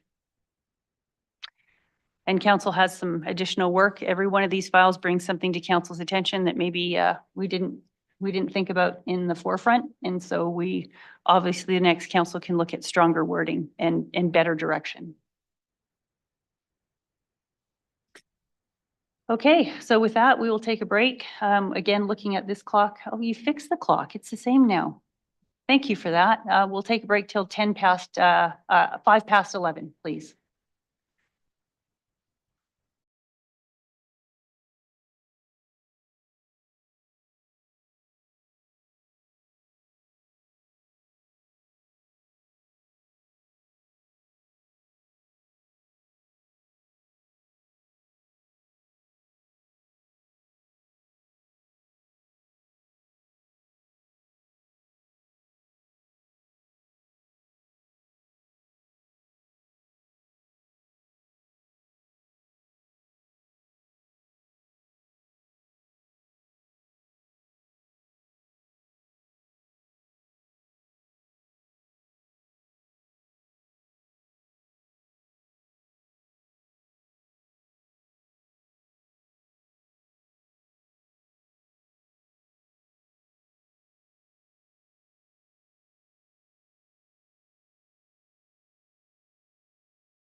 November 24th, and we are on 6.1, public events bylaw. Christopher, please. Thank you, Worship. This is on page 173 of your agenda package. This bylaw went to council last time on September 10th, 2025, where council approved some amendments following first reading. There have been no amendments that have been proposed by administration since second reading was approved by council. I would note that earlier in the process in August, council had requested some information for clarification on section 5.03, which is related to commercial general liability insurance. Administration has provided that information and a response and clarification from RMA Insurance on that information for council's review and consideration, but no changes are being proposed by administration out of that information for council's consideration. So quick summary is that this bylaw received second reading on September 10th, and it is now being brought forward for third and final reading. Hey, is there any questions from council? Councillor Fulton. So after the last meeting there was an interested party that was wanted to do some presenting, and I just wondered if there were any councillor had been contacted or had any information from that interested party that was at that meeting to provide comment on this bylaw. Yeah, so I met with the gentleman who sat in there, and one of the questions he had was on the proof of insurance. So again, the feedback, and I don't know because I haven't been through the process of applying for a public events bylaw, but one of the questions and concerns is that some of the applicants cannot get the actual insurance in a timely manner that aligns with when they would like to apply for the public events permit so that they can start to do the advertising of the tickets. So Christopher, maybe can you just walk us through the information that you got from the RMA Insurance? Through the chair, so the information on the insurance is more about the cross liability insurance. So again, council asked about just some more clarification. So with regards to the wording that is specific in the bylaw. So included in your agenda on the bottom of page 177 and the top of page 178 is that explanation. But basically it means that the clause in the bylaw as it is written is what our insurance company requires us to obtain from our event permit holders to ensure that there is the cross liability. Okay, so we have no information, or maybe do we have any idea from the events permits that have already been submitted to the county on how applicants can get insurance, like private insurance for their events? Is that ever been an issue where applicants haven't been able to get the insurance until closer to the event? I'm not familiar with it. So in terms of a timeline, because I mean, again, there's the provision in the bylaw that there's a minimum time before the event that they need to apply. We are not aware, all the event permits in the past that we've received and issued had no issue with providing that proof of insurability.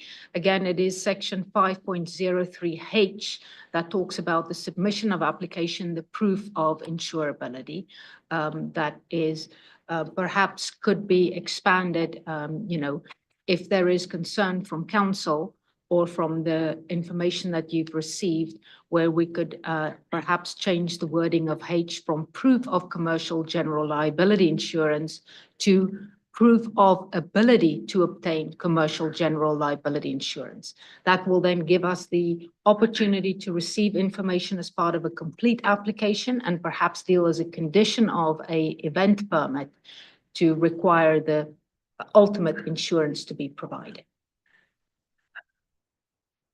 Councillor Harris. So Margaretta, would that be similar to a prior to issuance type of condition where all other matters on the application could be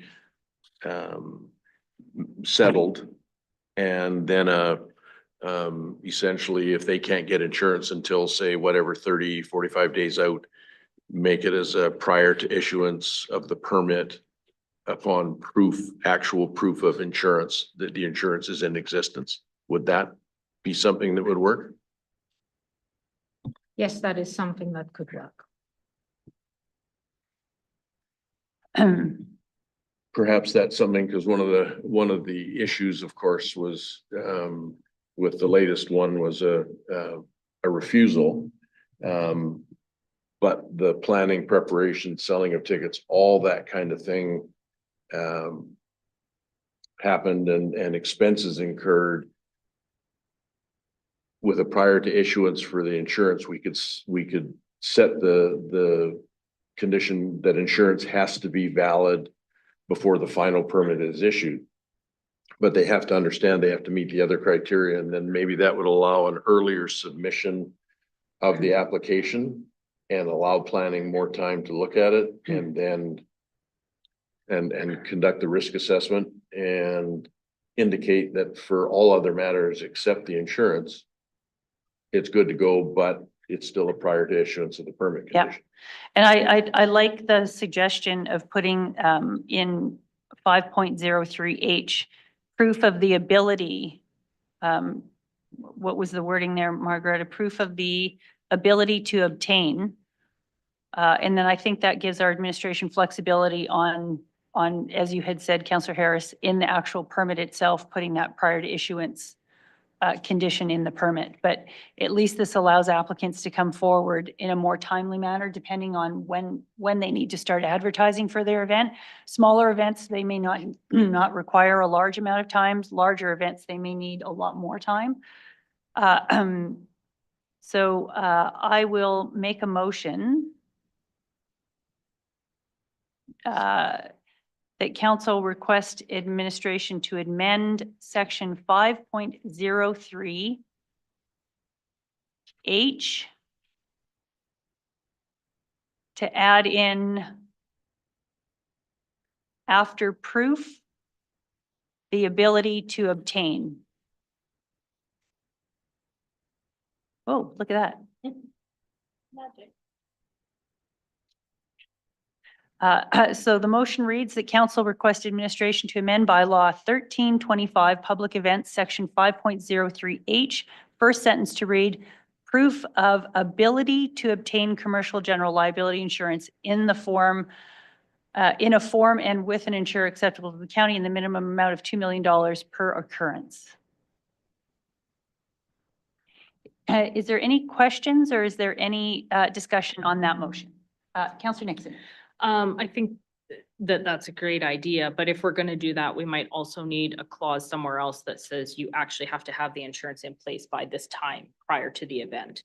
Because we're changing the concept that says you have to have this in place. So I think that's the discussion we just had, Margareta, but can you please just, so then it becomes a prior to issuance condition in the actual permit, Jeff? Yeah, just to clarify how administratively we would process this amendment. So we would still have the 60-day advance requirement for the application. Right now, a complete application requires insurance. With this amendment, what we would accept would be, some sort of letter of commitment from the insurer that says it's obtainable and can be provided. If I interpret the second half of H correctly, it already indicates that we need a 30-day minimum notice for any changes or amendments. So that would be the bare minimum. We would need 30 days advance notice of that policy. And so then that would administratively be incorporated into the actual permit for the property, be a prior to issuance condition of at least 30 days before the event, this must be provided. So we wouldn't have to restate that somewhere else in the policy then? From my perspective, the wording is clear enough that administratively we would action it without further policy guidance from council required. But if council wants to be further restrictive in how it's worded and how it's processed by administration, certainly additional amendments can be added to the bylaw. Okay. Hey, and because Councillor Fulton asked, I'll just go, sorry, Councillor Fulton. Well, no, just continuing on with Councillor Nixon's thoughts there, like, I like this change, but in 504, the following conditions may be imposed. So I don't know whether or not we almost need to restate that in there or somehow have some verbiage in there that says that, you have to have your insurance secured, paid for by whatever, or the proof of you know, I don't know. We don't want to make it so impractical for applicants and administration to oversee, but I don't want someone to apply for something and say, oh yeah, we can get this insurance, and then it falls apart towards the end at very short notice, and then that puts the county and everyone at risk, right? So. Okay, so let's deal with this one first, and then if we want to make a further amendment, or Jeff, did you have a comment? No, just my general comment was, because this has historically not been an issue, and we've heard from planning that this insurance requirement has not caused problems to applicants other than maybe the most recent one, it's probably an insurance company specific thing. And so, you know, getting too restrictive in how we word it in the bylaw, I think is unnecessary at this point in response to the, you know, the magnitude of the issue we've been faced with. Okay, so is there any further discussion on this motion? No? Then with that, I will call the question. All in favor? And that motion's carried. Again, just to bring forward a few more concerns. So there was a concern in section 5.04 and 5.12, just looking at in the opinion of the approving authority. Which perhaps wasn't as certain as someone would like. However, I think we do give our administration, we give our CAO a fairly wide berth on opinion here, because the CAO is the one that deals with most of the event permits, along with his administration has a much better idea of what is acceptable to the communities and what's not. So unless someone would like to, doesn't agree with that, then we had no concerns on that as a council moving forward. There was just a concern on the penalty section on section 6.02. And whether or not there was an appeal process that could be added to this. So just looking if council has any questions or concerns on that. I know council historically has wanted to make some of those penalties fairly stiff, so we don't just get that, oh, I'll just pay the fine and move on with what I want to do. But Councillor Harris?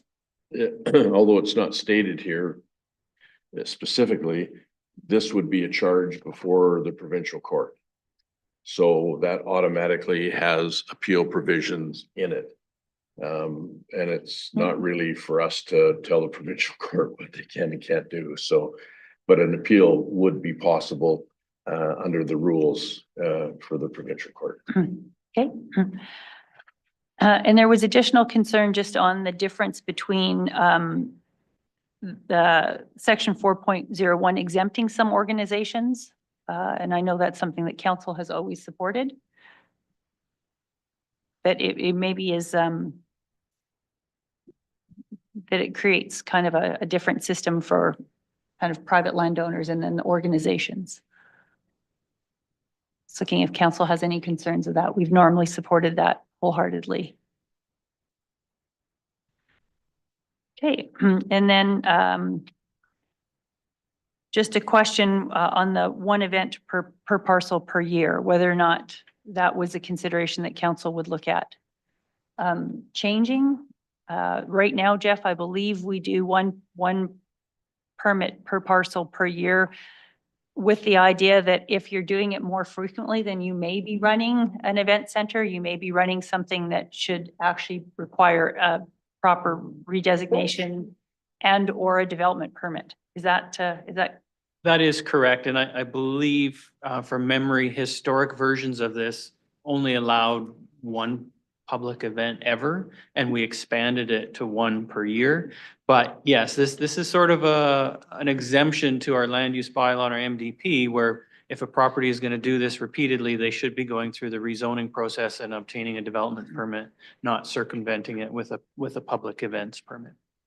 Thank you. So just looking if council's still supportive of that, I believe that's a good portion in there. And then we looked at this, and this was a provision that council wanted to include in there, which is the provision to be able to cancel a permit. So this is something that council has reviewed extensively, just looking to see, again, and we did have the discussion on this as to the financial, the potential financial impact to event organizers that may have their events canceled. But I think, again, we've tried to beef up the bylaw in order to be very clear on what the expectations of event organizers are so that we don't run into that situation where you didn't know. So I don't have any suggested changes. If anyone else, if, I think we've been through this and,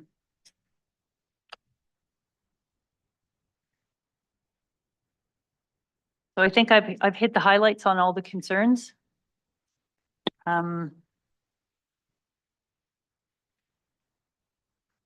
So if any, does anyone have anything else on the bylaw? So I'll go to Councillor Johnson first. Just that, I support the bylaw. I think that, the robust nature of it, protects the neighbors. And I think that it's specific enough that certainly, as I inferred in the last decision, it would be, I think it would be good to see this level of detail, maybe moved into our development permits as well. I think it's extremely well done. Okay. Maybe just one more, but just so I'm absolutely clear that I've covered everything. Sections 5.06 and 5.08, looking at letters of credit, damage deposits, and proof of commercial insurance. There was no limit set on what those would be. Letters of credit, damage deposits, unless I've misunderstood that. There was a concern that there isn't enough guidance in there for the smaller organizations or the smaller events. Again, I think we try to give administration quite a bit of flexibility to work with the event organizers to make sure that we're asking for what is required versus being too onerous. And I'm just going to look at administration to see how you work with those that come forward with maybe smaller events, mid-size events, and larger events. Do you balance what you ask for with depending on what the size of the event is? Yes, again, the size of event, the type of things that will be, available at the event, and we've always worked with applicants, and those that we've issued had no issue when we required those for the insurance part as well as any securities, which is few and far between. Okay, thank you. So I'm very comfortable that our administration works very well with the event organizers and kind of manages the expectations of what's required depending on the event.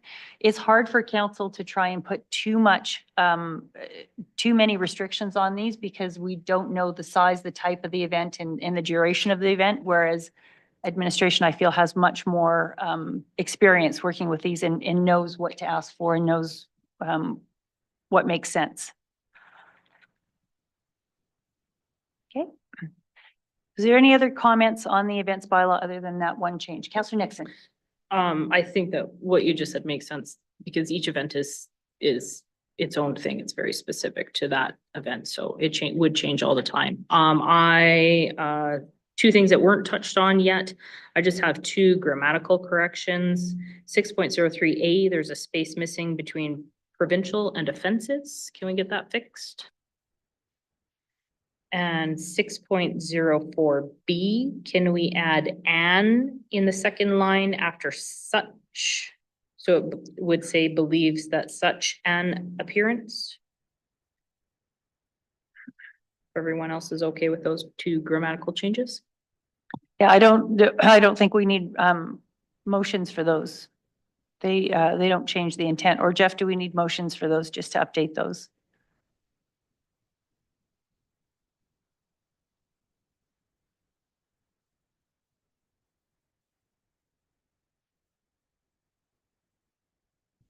Yeah, I think we could probably just have one motion that captures the grammar and punctuation edits as provided by council, Okay. something to that effect. So Councillor Nixon, if you could just maybe make a motion for the updated grammatical in sections, whatever sections they were, as per discussion. Is that sufficient, Jeff? Yes, it is. Yeah. And I recognize they're small, but legislation does nope. require council to make And I keep motions. forgetting that. We always used to give you, we always used to give administration leniency on if For it was grammar. grammatical, but I believe Councillor Camry brought forward one situation where what was thought to be grammatical, in his opinion, changed the intent. Yeah, And so it is a good, it's valid. And It's you move a absolutely valid. comma, it changes things. So, Yeah. you know, legal counsel has advised it's not appropriate. Yep, thank you for that. Okay, Councillor Nixon. Okay, so I would move that grammatical changes be accepted as presented in 6.03A and 6.04B. That sufficient? Yes, thank you. Thank you. And Laura, I don't think we need that one up. So on the screen, is there anyone who, is there any discussion on that motion? I'll call to question, all in favor, and that motion's carried. And I just had one additional one that I've highlighted here, and this is in section 5.03 J. So we say the applicant shall undertake community consultation within 1 mile of the subject property. I know when we, like, for instance, the gravel crushing, we require a majority of the residents to be in favor of this. Do we have anything like that? So we do the consultation, but what does this mean? So if all of the residences are opposed to it, does the event permit not go forward, or do they need to obtain so many letters of support in this? How does that work? Now I'm uber focused on consultations. Yeah, I think from a practical point of view, we haven't encountered this yet. We have not interpreted it to apply the same as 50% plus one to proceed with something. It's an important aspect, but certainly when administration looks at a file and makes a decision, it won't be the only factor we include in that decision. For example, there may be an example where the public consultation has support for it, but we have other reasons for not approving it. So we'd have to be careful how the wording was changed to ensure that it's not just a public referendum, and if it's 50% plus one, all the other conditions that are required by this don't apply. I guess I'm thinking more in the case that that administration would support the event, but in the consultation, no one else wanted it. So I'm thinking more of if the fact that what sways it then for what's the point of doing the public consultation here within a mile radius if everyone says no, but the event fits everything within the bylaw? Is that tough? Am I just making up a scenario that's? Yeah, I mean, the purpose of the public consultation is to gather the public's feedback on their perception of the event and their concerns. Okay. And we would determine whether, you know, similar, any approving authority of the county, we would determine whether those concerns can be mitigated by conditions, or they're just, you know, can't be mitigated by conditions, and the application is, you know, an undue impact on the community and not in the community's best interest, and then we would turn down the public event. Okay. So I mean, it's a major factor in how, since I'm the approving authority, I guess I could speak freely, but it's a major factor in how I view an application, but certainly not the only one. Okay. It's just interesting because we do the different on the gravel crushing. So that was what kind of caught my attention on this. Okay. Councillor Nixon. Just to add to that, I think maybe the instance of the gravel crushing is different because it's technically permanent, whereas an event is like a one-off thing. No, that's probably where the difference comes in. No, and those are valid. All right. Is there any other changes?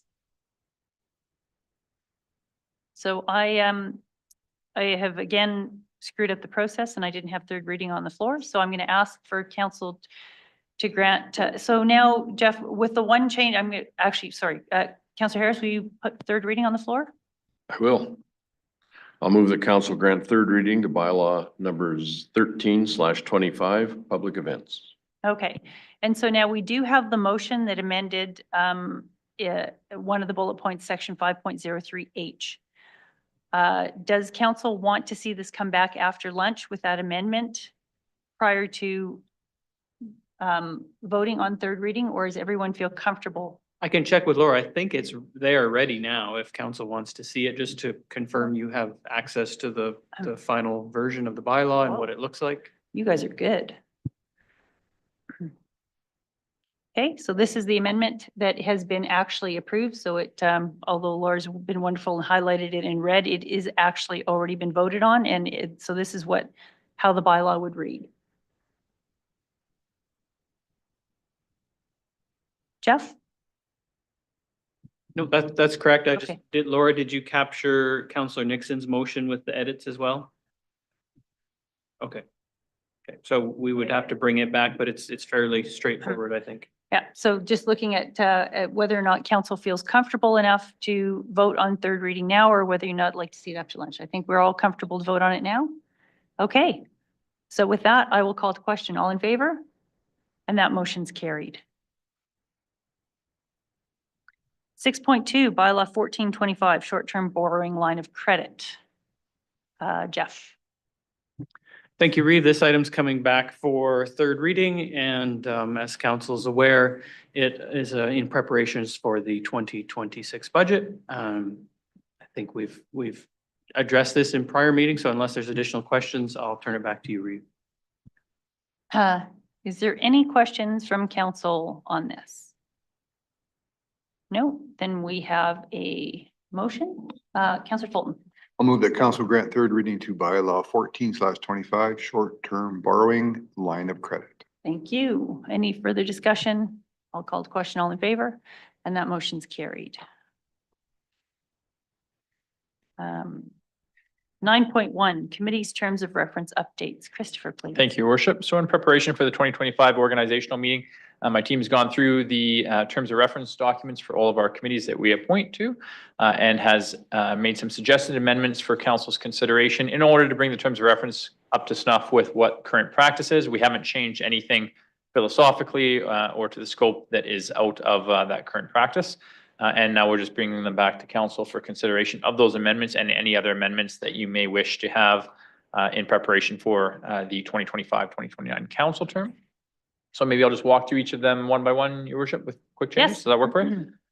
So the Ag Service Board is the first one, just putting on the applicable legislation to make it consistent with other terms of reference documents, changing the membership from citizens to member at large, which is our common terminology that we use, and then amending the administrative support with position titles with current staffing position titles, not previous titles. Councillor Nixon. Seeing as we touched on titles, I'll just go over titles for the whole thing. I assume that the answer is yes, but I thought I would just ask the question. Do the title changes in all of the terms of reference align with the org chart? They do now, yes. Thank you very much. And then I just have, as far as the Ag Service Board one goes, I have two things. Ag Service Board line 1, can we change to provides services? Sorry, I'm just looking for where you're looking. In the preamble, literally line 1. Oh, okay. Technically line 1. So Agriculture Service Board provide services. Doesn't make sense to me. So if we change that to provides, would appreciate it. And then under membership, let me just figure out what line it is here. It would be after the listing of how many. So if we could change it to reside in Mountain View County and be interested, or members at large are residents of Mountain View County who are interested, because that grammatically does not make any sense.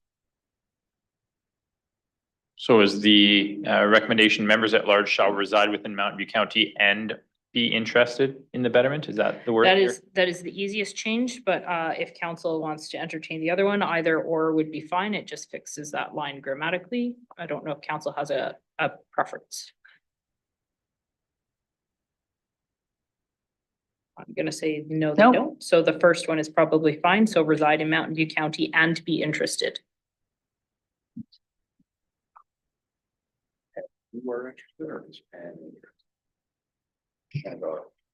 It's just simpler to just go and be or and are interested. Okay, so who turns into an and? Is that, Yes. did I get that? Okay. And just a question, the scope and the purpose, has the ASB actually reviewed their scope and purpose? Like, have they reviewed this, Christopher? I'm assuming yes? The terms of reference document is provided during the organizational process. Yeah. I don't know if there's been any changes to it lately, but I do know that it's provided to every committee during the organizational process. Just looking at the Ag Service Board members, do you actually look at this and think, do we do this, or do we want to do this, or is there something that we're missing here that we'd like to do? I mean, I have no problems approving this today the way it is, but I think it would be very useful to not only provide this to the Ag Service Board, but actually go through the scope and purpose, and just, especially with the people we have on there, 'cause we've got longstanding committee members now, just to go through this and say, is this what we actually do? Councillor Fulton. So I would say that virtually everything on this list is talked about or reviewed through the meetings, right? The one about the livestock, assist and control of livestock disease under that's pretty rare, but like, oversee down to the bottom, the riparian projects, promotion, all the workshops we do, like every meeting that like we're either approving something or they go over what the proposed workshops are gonna be and how they went and all the stats. So like I think we're pretty much doing everything all the time, and then we do the budget, the strategic planning and all that stuff. So Okay, I think this is actually a pretty good list of working stuff. perfect. Councillor Letts. And I think we were having really good conversations on staying in our lane and how to do resolutions better and just be more effective. So I think that's kind of a natural evolution of this on how to make sure that we are doing ag service initiatives and not going out of scope. Okay, perfect. Councillor Johnson. I think that it's worth a review. I think we're doing a good job of staying in our lane. But I think one of the under the scope and purpose, it says developing and promoting ag policies to meet the needs of the municipality. I think that's maybe something that we could pay a little more attention to. I think it's well described here. Okay. Then we'll go up to, how do you want to run this? How do you want to run your show, Christopher? Do you want to Certainly go through not every policy and then do the motions after? Or do you want to do the motions after every terms of reference? Yeah, certainly not my show, your worship, but certainly, maybe I do have it laid out for a motion after each terms of reference, so that might be the easiest and cleanest. Okay, perfect. So we, are the motions right after? Sorry, before we go on page 196, I actually have some more changes. I was just waiting till we got past the other part. So second paragraph, second line. So under appointment and terms in the second paragraph, it says citizen. So we want to change that to member because we changed it everywhere else. Down one line, Laura, and further to the right, if that makes sense. Same paragraph? Same paragraph, yeah. Second line. There you go. Yep. And then I do have a question as far as the agenda timelines go. Christopher, maybe you can clarify. Not sure if it was, if each terms of reference has its own conscious decision on timelines, or if we just don't have consistency in the timelines. Some of them are 3 days and some of them are 5 days. I think the majority are 5 days. Do we want to change those for consistency, or was each one looked at depending on the need of each board or committee? Yeah, so we do look at each terms of reference a little bit differently. Some of them are statutory requirements that they have to be 5-day periods. Some of them, it depends on kind of when we typically have information come in and when the date of the meeting is. So if there's a weekend in between where there's a chance for a committee to review it, there's greater ability to have a shorter timeline to get more effective information. But if the MGA requires that it's 5-day or 7-day or something like that, then we just write it in whatever the MGA requirement is. Okay, I'm satisfied with that. Thank you. Okay, so then we have a motion on page 193 for the Ag Service Board. Councillor Fulton. I'll move that council approve the amendments to the Agricultural Service Board terms of reference as amended. As presented and amended, I think. Okay, presented and amended. Yeah, does that work, Christopher? It sure does, yeah. Okay. Any further discussion on that? I'll call the question. All in favor? And that motion's carried. On to the animal control. Yeah, so this is just a quick and easy one here, just one change to the legislation, removing bylaw numbers because they've obviously become outdated quickly, and adding in that it's the establishing committees of council bylaws now the new terminology, and there's no other changes being proposed to this committee terms of reference. Is there any questions on this or any further changes from council? No? Then we have a motion on page 193. Councillor Johnson. I would move the council approve the amendments to the Animal Control Appeal Committee terms of reference as presented. Thank you. Any further discussion? I'll call the question. All in favor? And that motion's carried. And Audit Committee. Yeah, Audit Committee is on the next page there, just a couple of changes. One, again, citizen to member at large, and then some position updates to align with the org chart. Is there any additional changes to the Audit Committee? Councillor Lutz. I was just wondering if, I had a public member interested in the audit committee, and I think that person would be really great. But we have a great person on there already. Why do we just have one public member on this one? Jeff. Because that's what council established. Sorry, I don't have a better answer. I'm just wondering if, as we're reviewing this, if we could maybe increase it to a couple public members. And when the timing would, is it now or is it too late to make a change and it would be a future change? Well, we've already started advertising for our committee vacancies. This one, I believe, has another year left in the members' term, so it hasn't been advertised.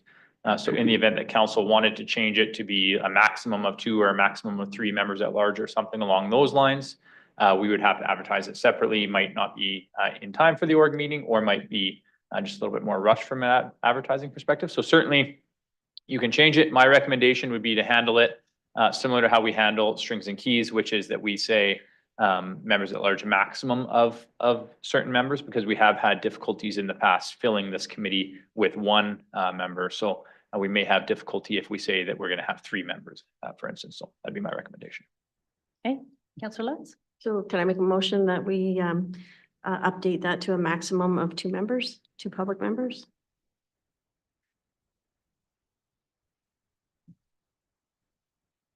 I believe the previous wording was up to remain consistent. Up to 2 members? Christopher, is that consistent with the rest of the terms of reference? I'll have to take a quick little scroll here, Your Worship, just to confirm.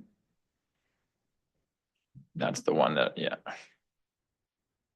So the strings and keys currently states that the membership is at least 1 member at large.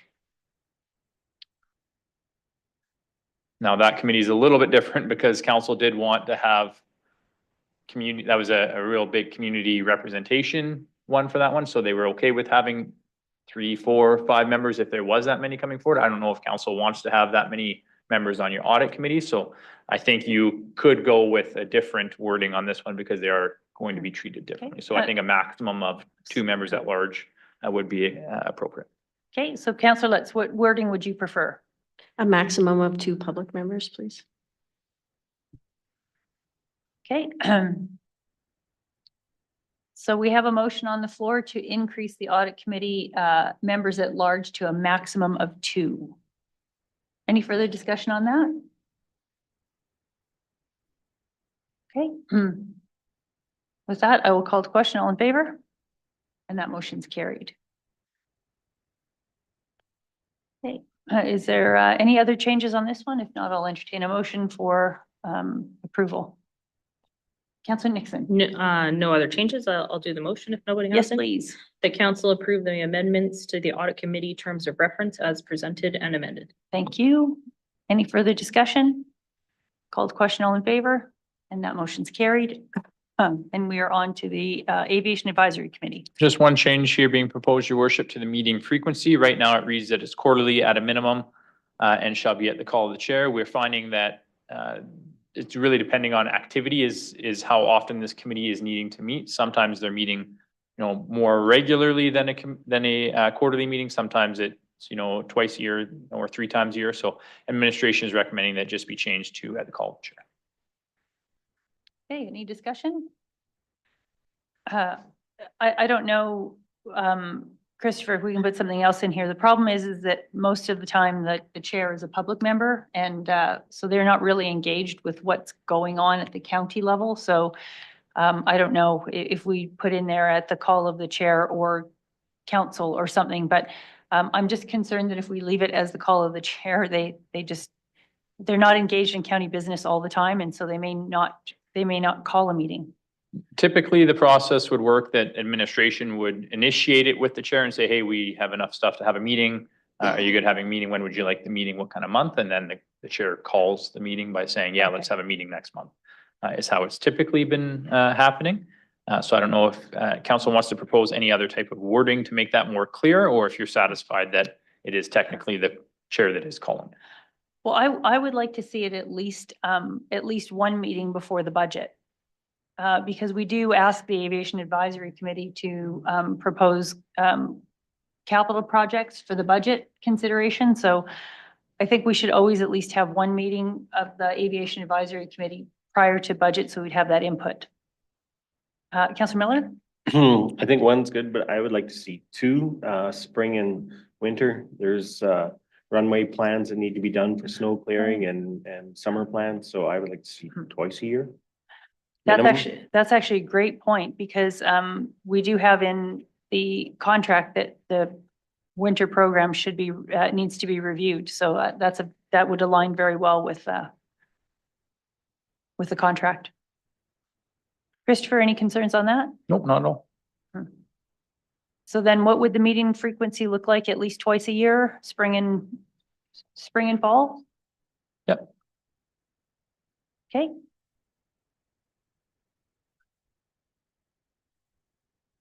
Any other changes on this one? Because there are terms of reference, we don't need motions to change these. We can just say as per or as amended. But just checking to make sure we're still okay with that? Yeah, I have the Okay. wording that's clear enough. Okay, Yeah, you're just making it up as you go. that's not true. All right then, so if there's no further changes on that one, we have a motion to approve that. Councillor Miller, please. I move the council approve the Aviation Advisory Committee terms of reference as presented and amended. Thank you. Any further discussion? Call the question, all in favor? And that motion's carried. And Cremona District Rec Board.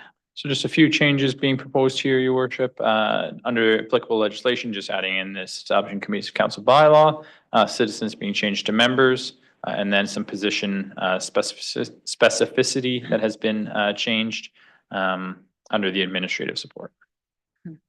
Hey, Councillor Harris. So just a couple of amendments, suggestions, under membership, Village of Cremona Councillor, their mayor technically isn't a councillor, so we need to add the mayor. Because in previous years, the mayor has chosen to sit on this. Do you want to, we've had this in some of our ICCs where we've just left it open and say an elected official, and then it gives them the flexibility, or do you specifically want the mayor? No, I just didn't want it No, excluded. It's a very good point. And I would remove designated representative. I think this is a board that needs to have, we have ample public representation from the county side. And I would prefer to have just a Village of Cremona elected representative. Okay. Sorry, what about for the Division 2 counselor? You want to have that remain that to be specified as? Well, it's already specified or designated representative. There may be situations where the designated Division 2 counselor doesn't want to or can't attend or. Well, but my question is, a designated representative, is that a member of the public or is that another elected official from Mountain County? It could be anybody. But it's a council appointment, so. Okay, let's start dealing with these one off.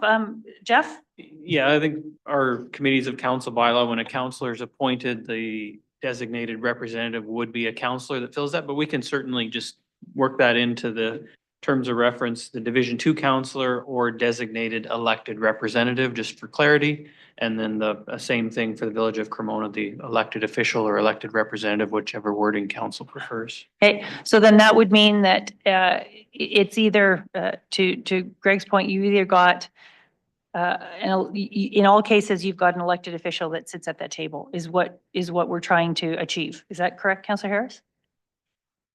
Absolutely, yes. Okay. And so we'll look at membership, removing the Cremona councillor and changing that to an elected official. And then the designates are also elected representatives. Is everyone okay with those changes? And then Councillor Harris, did you have anything else? Yeah, under appointment and term, line 2, Village of Cremona councillor appointment shall be appointed annually by the Village of Cremona. I think this is incorrect and it goes against our committees of council bylaw. I sit on committees in Cremona and I'm recommended by this council to Cremona and they appoint me. I don't think the Village of Cremona Council has the authority under our bylaw to actually appoint somebody to a board, one of our committees of council. Jeff? I would agree with Councillor Harris. I think it should probably be worded that the Village of Cremona councillor appointment shall be appointed annually by Mountain View County based on the nomination of the Village of Cremona. Okay, and then it will be the Cremona elected official. Yeah. Okay. So is everyone all right with that? Think that's a good change? Okay, is there anything else on this one? No? Councillor Harris? I'll move the council approve the Cremona and District Recreation Board terms of reference as presented and amended. Thank you. Any further discussion? Call to question, all in favor? And that motion's carried. ICC. So just one material change here, your worship, under the membership, changing it to the current composition, which is Reeve, Deputy Reeve, and 1 counselor. And then under administrative support, just changing again, position names to align with the organizational chart. Okay, Councillor Nixon. Could I just ask why we changed it from the local area counselor for the specific division specific items to just 1 counselor with no specification? Yeah, that's a good question because I don't ever recall it actually being the local area counselor for division specific items. I think it's always been a Reeve, Deputy Reeve, and 1 counselor from what I can recall and based on our review of previous appointments. So I think there was a mindset at one point in time that the Reeve and Deputy Reeve, and then they would call in an area counselor depending on that item. And we have found that the Intergovernmental Communications Committee mostly deals with large items around the entire county. And so that wasn't actually ever being used.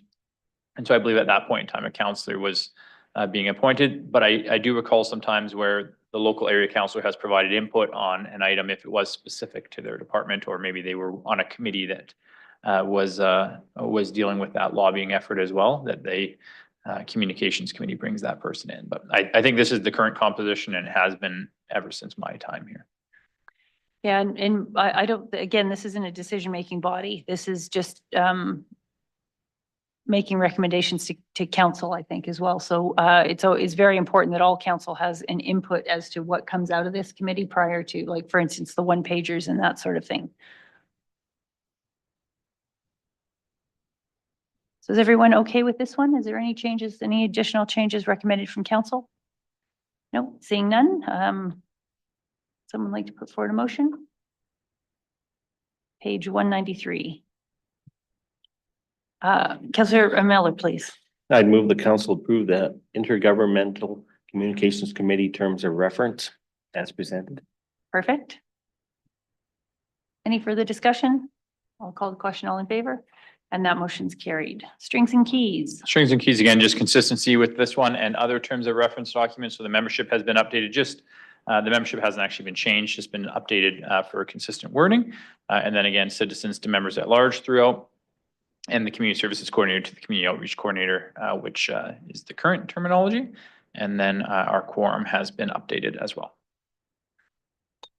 Councillor Nixon. Sorry, question on the reasoning behind updating the quorum. If the committee is up to 4, then why 3 and not 2 to remain more consistent with the rest of our quorums? Just to meet that 50% plus 1 requirement so that 2 members couldn't get together and make a decision that the other 2 members don't agree with. That was the only rationale there. Council can put it whatever they wish, but it just meets the consistency with the 50% plus 1 requirement for majority decision making. Is that because they're making decisions? Because a bunch of the other ones are just 50%. Yeah, this one is fairly decision making. It's still a recommendation to council, but ultimately they are identifying where the funding should be allocated. So I would, up to council certainly, but I would believe that council would want to ensure that the majority of that membership is making that recommendation to council for that allocation of funding. I also think that because they only meeting frequency is at least 1 time annually, I would sure hope that we would be able to pick a time that the majority of the members would be able to make. If we're only meeting once and we pick a time where 2 of them can meet out of the 4, then I just don't think that's appropriate either. Okay, any other changes on this one? No, and I'm looking for a motion. Councillor Fulton. I'll move that council approve the Strings and Keys Funding Committee terms of reference as presented. Thank you. Any further discussion? Called question, all in favor? And that motion's carried. Topsoil. Minor change to this one, your worship, just under the applicable legislation section, adding in the establishing committees of council bylaw and removing the specific numbering. Any further discussion on this one? No, seeing none. Councillor Miller. I'd move the council approve the Topsoil Appeal Committee terms of reference as presented. Thank you very much. Any further discussion? I'll call the question, all in favor, and that motion's carried. Unsightly property. Same thing for this one, your worship, just updating the applicable legislation section. Okay, looking if there's any further. Councillor Harris. Sorry, I'm looking at your fingers, sorry. Is there any further changes on this one? No, seeing none. Councillor Harris. I move the council approve the Topsoil Appeal Committee terms of reference as presented. Thank you. Any further discussion? I'll call the question, all in favor? And that motion's carried. And the last one, weed control. And same for this one, your worship, just the applicable legislation section. Oh, did I miss one? Yeah, I screwed up. That's me not paying attention. So Laura, can you tell me what we've got, please? So that is correct. We have 2 movers for that motion. Okay, we don't need 2 movers, so we moved the first one. So Okay. the second one is. So that one's Councillor Miller's motion then? For Yeah, for topsoil. topsoil, yes. Correct, yeah. Okay, so Councillor Harris. I move the council approve the Unsightly Property Abatement Committee terms of reference as presented. Thank you. Any further discussion? I'll call the question, all in favor? And that motion's carried. Now we're on to the last one, the Weed Control Appeal Board. Christopher, you said same changes. Same as this one, yeah. Okay, is there any discussion on this one? Councillor Nixon? All right. No, you can go on. Question on why in this particular bylaw, and maybe it has to do with acts or rules or regulations, but why the terms state that we will notify the appellant by certified or registered mail. We don't seem to do that for any of the other appeal boards. Yeah, that's a requirement under the Weed Control Act that we do so. All right, is there any changes on this one? Not, I'll look for a motion. Councillor Letts, please. The council approve the Weed Control Appeal Board terms of reference as presented. Thank you. Any further discussion? Call the question, all in favor? And that motion is carried. Excellent, and we will break for lunch until 12:30.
All right. We're ready to resume the regular council meeting of September 24th, and we are on 9.2, final brood report. Christopher. Thank you, Worship. I'll give a quick little intro and then I'll turn it over to Natalie. So in 2023, we invested $10,000 into Brood, which is the business retention and expansion workforce development project that was spearheaded by the town of Olds and some other municipalities around us. That report has now concluded and has been delivered back to all of the municipalities for information. The second part of this RFD, after we review what the Brood study looks like, will be a conversation around what's being coined as CAF, or the Central Alberta First. And that group has been initiated by the town of Olds in an effort to action a lot of the efforts coming forward through Brood. And there has been a request for Mountain View County participation and funding towards that association. So first, maybe I'll turn over to Natalie and she can give you a high-level overview of what the Brood study has come up with and what it means for Mountain View County businesses specifically. Thank you. So the survey, 698 surveys were done, and 20 of which were done from businesses in Mountain View County. So from a regional voice, there was 5 areas of focus, and that for the projects that came from it, which was workforce development, infrastructure, innovation, marketing, quality of life. And these recommendations aim to address labor shortages, improve telecommunications, foster new technologies, promote the region's economic strengths, and highlight its quality of life to attract talent and investment specific to Central Alberta. And while that was also echoed here a bit in Mountain View County, there was really 2 primary areas for improvement for Mountain View County, which was financial assistance, so grants, funding resources, loans, things like that, as well as marketing help, getting those businesses on the map and helping them with marketing initiatives. And those are 2 areas in which we currently already support within our economic development strategy. And we can further hone in on that now that we have this information and best support our local businesses. Yeah, so I will pass it back to Christopher for administration's recommendation on moving forward. Thanks, Natalie. So under the CAF invitation, the Central Alberta First is looking to action those 27 potential projects out of the Brood report. As Natalie highlighted, from administration's perspective, there's 2 of them that are specific to Mountain View County businesses. Those are the 2 that we have heard of the most. So administration, when looking at it and looking at our economic development strategy, has determined it's difficult for us to recommend participation in CAF moving forward. They are asking for a $10,000 annual fee to be paid by Mountain View County for a 3-year contribution. So that would be $30,000 total contribution over the life of that initial CAF membership. And we do have difficulty from, as we were just highlighting, from our perspective, to put in that $30,000 into CAF when we feel that that $30,000, if council was open to it, would be able to be better spent within those 2 specific categories that Mountain View County businesses have highlighted they're looking for support from. That's where our recommendation comes from. So we're looking for 2 different things here from council today. First of which is just any questions that come forward on Brood. Natalie and I can certainly try and stick handle them, although respecting that a lot of the information is generated third party and a lot of the information is just from our businesses. We don't have a ton of information to provide from the specific Brood report. And then second, a conversation around CAF. We do have to provide a response back to the CAF membership as to whether we are looking to participate or not at this point in time. And so if council is open to participating, administration recommends that a project sheet be developed for the 2026 budget, where we would put in that $10,000 annual contribution for 3 years for council's consideration. Or as administration is recommending, that we notify them that at this point in time, we don't intend to participate, but we will evaluate the opportunity in the future. And if our economic development strategy changes in the 2025 to 2029 council term, then we would look at whether there's an option to join CAF at that point in time. So that's a quick synopsis for you, Your Worship, and certainly between Natalie and myself, we can answer any questions you might have. Excellent. Jen, is there anything you want to add from your committee member work? Yeah, so I'm on the EDAC committee, as you guys know. And I was actually really disappointed with this recommendation. I don't feel it's in line with what I've seen from the EDAC committee. I know Sandra and team have been going to other councils. I watched Nihil's council meeting yesterday where they presented, and I really felt it would be good to have them come in and talk about what they're doing, because I just don't see it's reflected in this agenda item sheet report. So we signed a charter that we would be involved in this process. So we asked the 700 businesses, plus a whole bunch more. The engagement with businesses went far beyond the survey. So we asked businesses, we got the data, and I'm fearful that the report that we have will sit on a shelf, where this next step is actually action. And they're already like crossing the line. They've done such a good job of creating charters for projects, KPIs for projects, and being accountable to what we've heard. So they're doing like one issue amongst businesses that we heard was how to incorporate AI. So they're doing an AI workshop October 22nd, like with people in Mountain View County speaking at it. So there are definitely results, and we're not offering AI workshops, and why would we? That's a good regional project to combine resources and offer it. It's last I heard, I think it's near sold out. So there's obviously a need from businesses wanting more information on stuff like that. So they did prioritize the industry challenges, and they have some projects that are near start. They have other municipalities that are leading the projects. I felt bad that we didn't take any leadership in any of the projects, but I know Innisfail, County of Nihil, County of Red Deer, if you watch their presentations, they're 100% behind this. So I'm at a bit of a loss here on for $10,000 why we're not supporting this. Just on the first kick too, our initial investment of $10,000 leveraged grants for this work, and they got 3 different grants at least from the provincial and federal government. And what they said to Nihil yesterday was that $10,000, they're trying to leverage $1.3 million worth of federal and provincial grants that they're applying for as a region. So I'd like to do an alternate motion. And I'll send to Laura that council direct administration to prepare a project sheet for the 2026 budget to reflect participation in Alberta, Central Alberta First for 10,000, and to include ongoing participation at a future economic development strategy session. We don't have to commit for 3 years. In the MOU, you can pull out in 90 days. They would be happy to have a 1-year commitment, but at least then that gives new council an opportunity to take a look at this. I think if we don't stay with it, it will cost us more to get back into it. So kind of like the film office, if you were original partner, your membership fee is this. If we pull out and then go back in, I think it'll end up costing us more.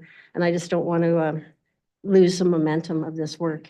If you talk to Mountain View businesses, you can look on the website. They've served our Mountain View businesses out in Cremona, out by Olds, through videos, through business succession, business planning. So they're actually boots on the ground helping businesses.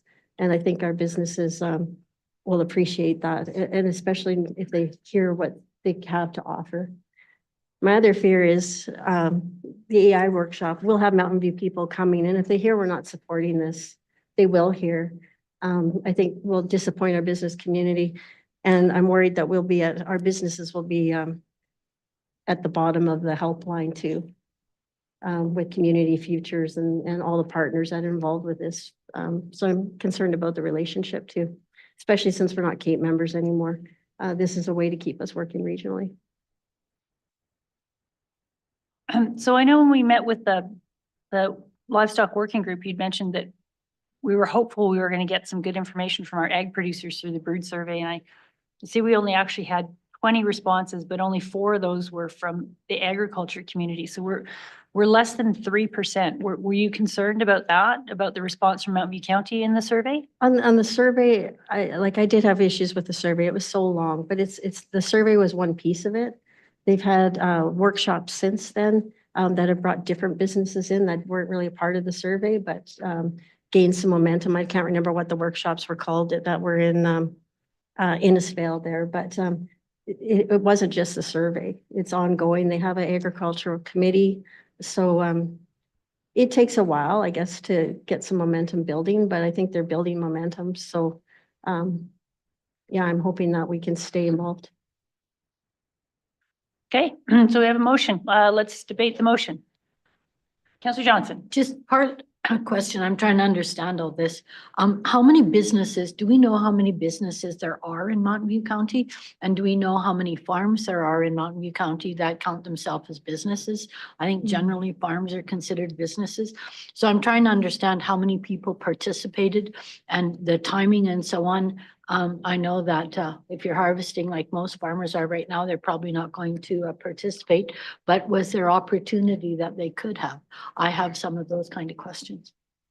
Natalie, do you have any response, or Christopher? Yeah, I guess to answer your question specifically, Councillor Johnson, no, we have no idea exactly how many businesses there are in Mountain View County, nor do we have any idea how many commercial farm operations there are in Mountain View County to kind of judge what our percentage is of overall participation. We do know how many businesses are active participants, is what Natalie and I call them, within our economic development program, and maybe Natalie has that number that she can rattle off, but it's more than 20 of businesses that, you know, when we're looking to do initiatives, we reach out to them. When we're holding workshops, we reach out to them. We're in constant communication with them. So I don't know, you know, we don't have a business licensing program or anything like that, as you're well aware. So we don't have that data that typically an urban center would be able to produce for you. So that's not available. As far as the timing of the study, I don't recall exactly when it started, but I know it started and ran kind of over the spring and summer months. When folks were there, we pushed out to all of the businesses that we're aware of and communicated the opportunity for businesses to participate through all of our typical communication channels as well. So that's how we communicated the ability to participate. Good. Any other discussion? I just have a question, like the AI workshop that's almost sold out. Did we put that on social media or do we promote that? The answer is yes. Councillor Harris. So to start with just a question, do we have any information? Is there a metric as to how many of the businesses that might have reported as being in an urban are actually owned by county residents? I don't believe there's a metric for that within the Brood report. I didn't see one, but I was just wondering if we had an idea, because I know, and this might be more particular to my area, but I have businesses, and probably more than half of the businesses are owned by people who are actually county residents, but they're located in an urban area. So it's a lot to digest in this, and the money we put forward has taken, it was taken a couple of years to get the report.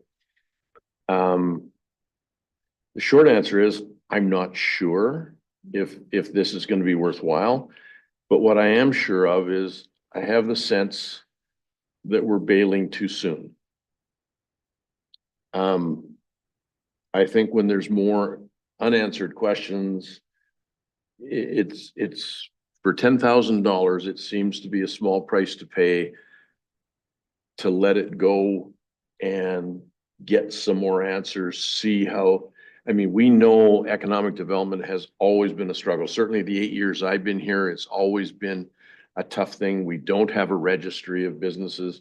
As hard as our EDOs have tried, it's always just, you're going to a few of the willing and the rest kind of just shy away, but it doesn't mean we stop. So we have an active EDO. We keep working on this. I would hate to bail on this and then find out later that it might have been more of a benefit than we realized. So I'm leaning towards staying with this. This is just the study. I'd like to see a little bit more of what it can produce for us and for our businesses. And I think as it says in here, you don't have to end for all the 30,000 in the 3 years. If another year, we definitely don't see any production or anything coming towards our businesses, we can opt out. Okay. Councillor Miller. So can I ask a question? What happened to Brood? Brood was there and then it vanished and it's now renamed, or? So Brood was the group set up to undertake the study of, to the report. Now that the report has been delivered, the Central Alberta First Group is moving forward with Brood, and I think the thought is for other initiatives under CAF as well to be generated. Very similar to like a CAPE model, different membership, but same idea. CAPE was, formed to move forward with various initiatives, and it's grown to different levels now, and I think that's where CAF is likely looking to head as well. Is different membership, different approach, but same type of idea, developed for a study. Now somebody's got to move forward with that study, and there's going to need to be funding associated with that study to move it forward if municipality is going to participate. So it sounds a little bit like CAF and CAPE are looking for the same clients, are they? With similar outcome? Yeah, it depends who you ask. I guess, CAF prides itself on being more from like bottom up type of leadership. Probably a little smaller membership than what you would see with CAPE. Where that grows, I don't know. But same type of idea that, the resources being supported for businesses are offered through multiple channels. There's other agencies as well that offer a lot of the services that are being offered by CAPE, likely going to be offered by CAF. So, it is in administration's perspective, it's another conglomerate of municipalities working towards economic development. They have a study with some tangible follow-ups that they want to come out of that study, and they're going to be the ones that action that study essentially. Okay, good. Thanks for the explanation. Okay, Councillor Lutz? Just some information that might be of interest to you. So since June, so it's been June 14th, 2024. They've done 224 business visits, 342 webinar attendees. So they've been putting on supports for business, 356 advisory sessions, 220 video assists. They've been doing videos free of charge for businesses, 151 businesses served in 12 communities. So that's June 14th to August 31st. So they've been producing tangible results already. Councillor Johnson. Just from a sort of philosophical point of view, I can think of 3 small businesses right in our community that are so well integrated into the community that that there's kind of no pushback there. And I guess certainly from a community builder point of view, I think our community would support helping those existing businesses and attracting similar businesses where there isn't community pushback, as compared to something like the redesignation application we saw earlier today. And so I guess a question whether or not if we invest $10,000 and if we could collect some indication from the people that benefit from that, rather than deciding today, are we obligated to spend all 30, or can we spend 10 and then decide whether or not we're getting value for our money at that point? Yeah, certainly, as Councillor Lutz already outlined, the request to municipalities is a 3-year commitment, $10,000 per year. There is an opt-out clause, 90 days opt-out clause if you want at any point in time. And then, if you're second and third year, you opt out before then, you wouldn't need to pay that additional money. To answer your question specifically, I'm not convinced that there will be tangible results where we'll be able to say, okay, these businesses benefited from this, and here's the monetary value that they received in benefit from it. I think CAF, as Councillor Lutz has outlined, has done a very good job of actioning a lot of the stuff within the Brood report. That's not, administration doesn't question that at any way, shape, or form. It's just what value is our businesses specifically asking for from CAF, and what value are they actually going to get from CAF. And when I look at the lengthy list of things within the Brood report that CAF is going to action, the vast majority of them, in my opinion, are very urban centric and aren't focused on the things that we've heard from our business community they want out of the CAF report, or out of the Brood report.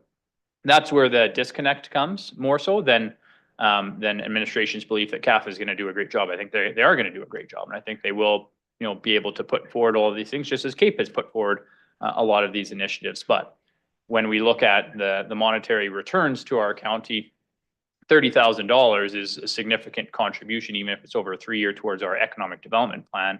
And when I look at our economic development strategy and how I have been tasked by council to implement that economic development strategy, I think that $30,000 could go to other components that would make more beneficial returns for our businesses than participation with CAF. So can you just go to page 235 of the agenda package?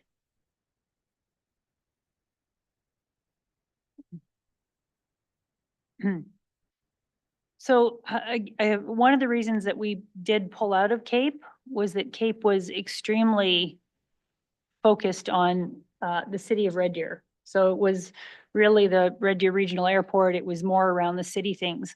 And again, my concern here is I think this demonstrates a little bit from Christopher's point that if you look at the responses, which I would expect this, city of Red Deer had 36% of the respondents out of the survey, and the town of Olds. Nehill County was high. They seem to have had a larger response from their agriculture community. Why that is, I don't know. But when you look at how little we are, this is kind of just from this survey, and I appreciate Councillor Lutz, the information that you provided, but just looking at this survey, again, the concern is that it's very focused around the Red Deer area. So the 10,000, Christopher, is that, looking at this, there's 7 communities that are in CAF. 7 roughly on here would be the people that would be in CAF as well. Is it listed here? I believe there's more than 7. I think it's 12 to 14. Natalie, do you have a number? There seem to be a lot at that. I think there's more than, those are just the ones that had the highest amount. If you scroll down and look at the bottom of that page, there's other businesses that have from other municipalities as well. So I'm not 100% sure on who was invited to participate in CAF and what the decisions have been. It's all kind of a moving thing right now, but I would say it's more than 10. Okay, so is the idea then that every member of CAF puts in 10,000, the same amount, not by proportionality on population or anything? It's just everyone's been asked for 10,000? Flat rate is my understanding. Is that right now? Yeah. Okay. Can I add to that? There was contemplation about some smaller areas paying less, like a $5,000, and it went per population, but that was that's still in a limbo, so I can get back to you on that. Okay. Councillor Lutz. Just on the participation, I take some responsibility for that too, because I would say Nehill had better champions. And I wasn't a fan of the survey because it was so long. So I didn't push it as hard as people in Nehill did, obviously. So I think Nehill went out and held hands a little bit more on getting those egg producers to do it, and I did not do that. So it could just be the champions behind the survey were stronger in other areas. Hey.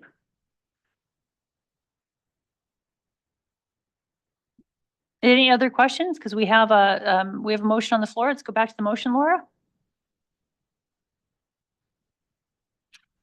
So the motion reads that council direct administration to prepare a project sheet for the 2026 budget to reflect participation in Central Alberta First for 10,000 and to include an ongoing participation at a future economic development strategy session. So the way I read this motion is we're asking for a project sheet to only come back for 10,000 for the 2026, as far as funding goes. Is that correct, Councillor Lutz? Yeah, and I say that because I think it is important that council hear from the CAP members. I sure enjoyed the Nehill presentation. So if we do get new council members, I think it's important that they understand and look at it as a new council. Okay. So that's why I'm just saying the 1 year. Okay, and so this is just to prepare a project sheet as well. This isn't commitment to funding at this point, is also my understanding of this motion. Okay. So would the intent be Sorry, would the intent be for these folks to come and be a delegation and explain to us more what Mountain View County businesses could expect from our $10,000? And second question would be whether or not our businesses can participate in the workshops that you've mentioned if we don't pay this $10,000. Does anyone know that? I think that's probably a great question.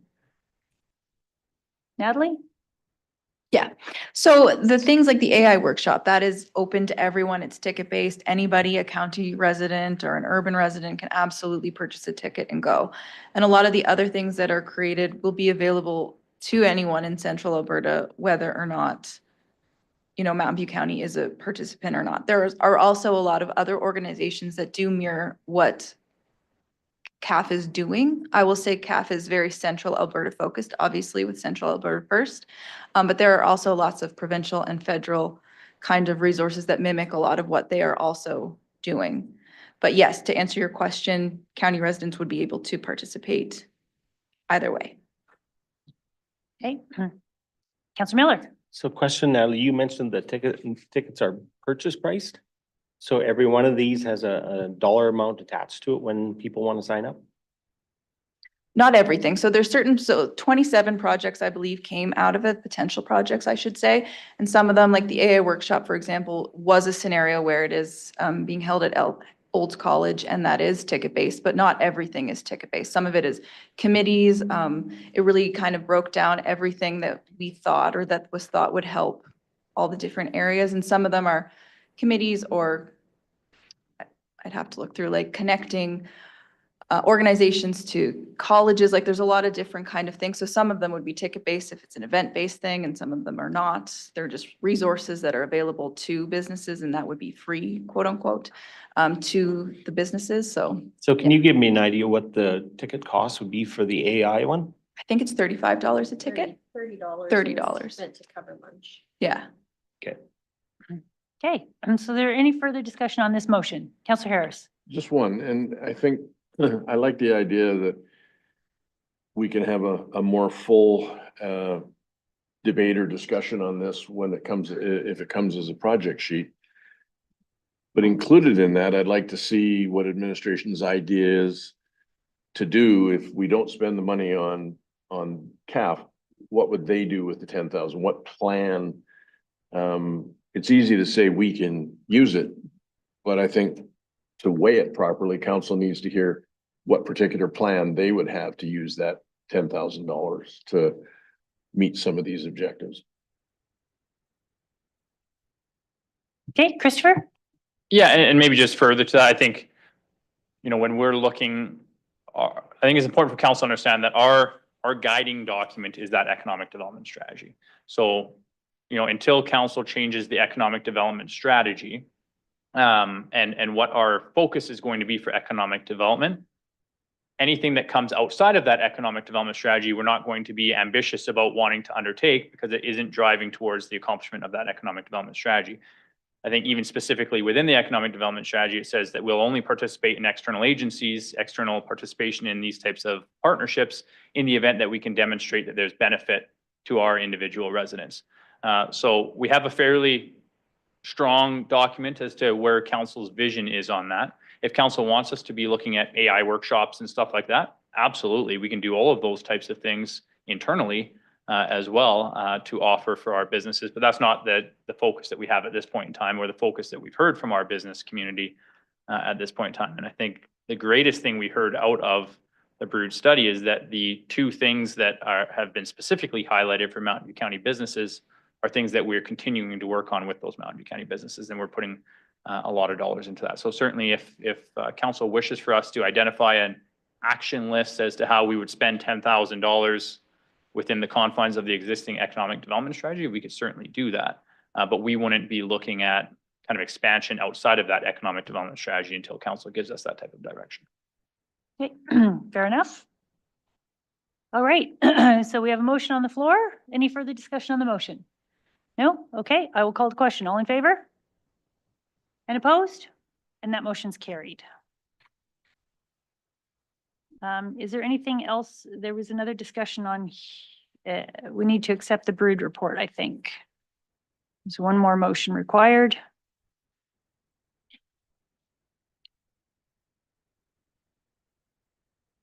So we're looking to, yes, Councillor Nixon. That council accepts the business retention and expansion workforce development report as information with no further action to be taken. Thank you. Any further discussion?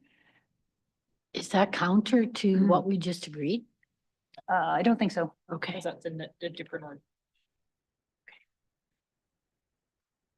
Okay.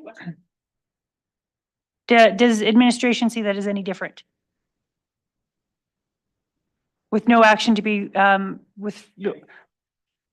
we don't need to take any action on the report. We're not taking any action on the report. Mountain View County is not taking any action on the report, is how I read that. So is that, okay? Because we're not doing any of the work. So we're not, Mountain View County is not, we're not putting anything towards doing an action coming out of the Brood. I think the CAF funding is a completely different, it would be like phase 2 of a project or something. Yeah? Okay, so any further discussion on the motion? I'll call to question, all in favor? And that motion's carried.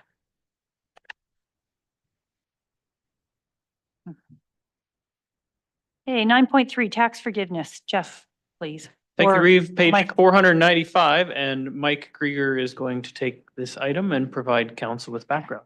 Hey. Thank you. On September 12th, administration received a request for tax reduction from the Lone Pine Clay Target Club. Lone Pine has requested tax relief in the past years 2013 through 2023. Prior to 2013, they qualified for property tax exemption under Copter, and that had since not been in place. While the request amount wasn't specified in the letter, administration has provided a calculation equating to 50% of municipal taxes, equaling $523.63, as this was decisions from past requests. Lone Pine request is on page 497 of the agenda package, followed by the 2025 assessment tax notice. While council is the only authority to grant tax cancellation and refund, administration will look for council's guidance on how to proceed with this request. Hey.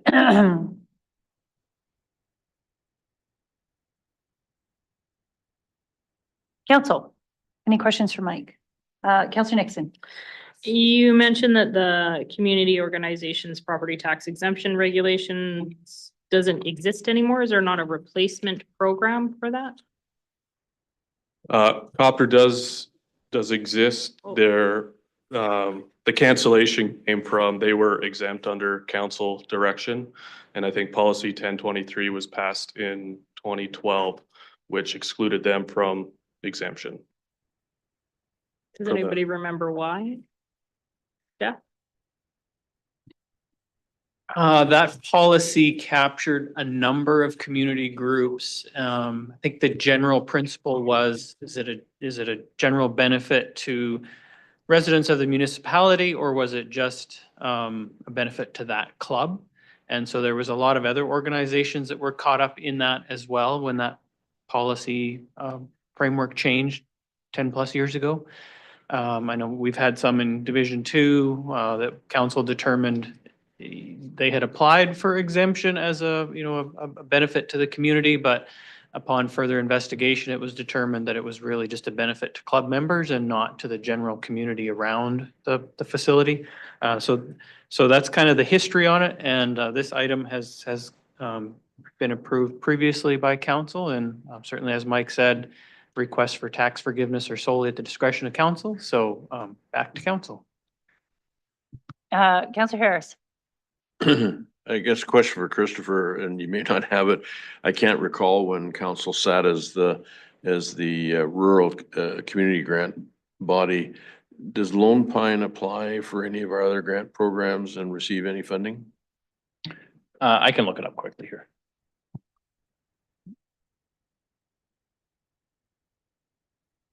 I don't recall it, but There has been some changes in the organization, so I think you'll see that in the RFD. Last year, there was no application due to a change in treasurer, and so I think maybe due to some of the changes with the principal officers, they've maybe lost track of some of those kinds of things that they're eligible to apply for. Counselor Letts. Yeah, I think we had the discussion last year, if I recall, because this is in my area, that we suggested that they use the community grant process. And I don't think they have in the past. To my recollection, I think we were trying to get them to go through that.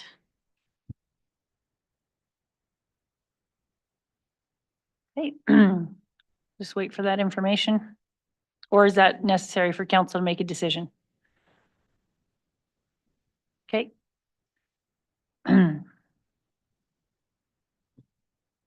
Counselor Harris, did you have something else? Oh, I mean, obvious reasons, we wouldn't want to grant this if they're eligible for the other one and they want to. If they haven't applied for it and this is for the past tax year, I would certainly be willing to consider it with the indication being given to them that this is it, that if they want to go for rural community grant funding, then they should be applying through the proper stream.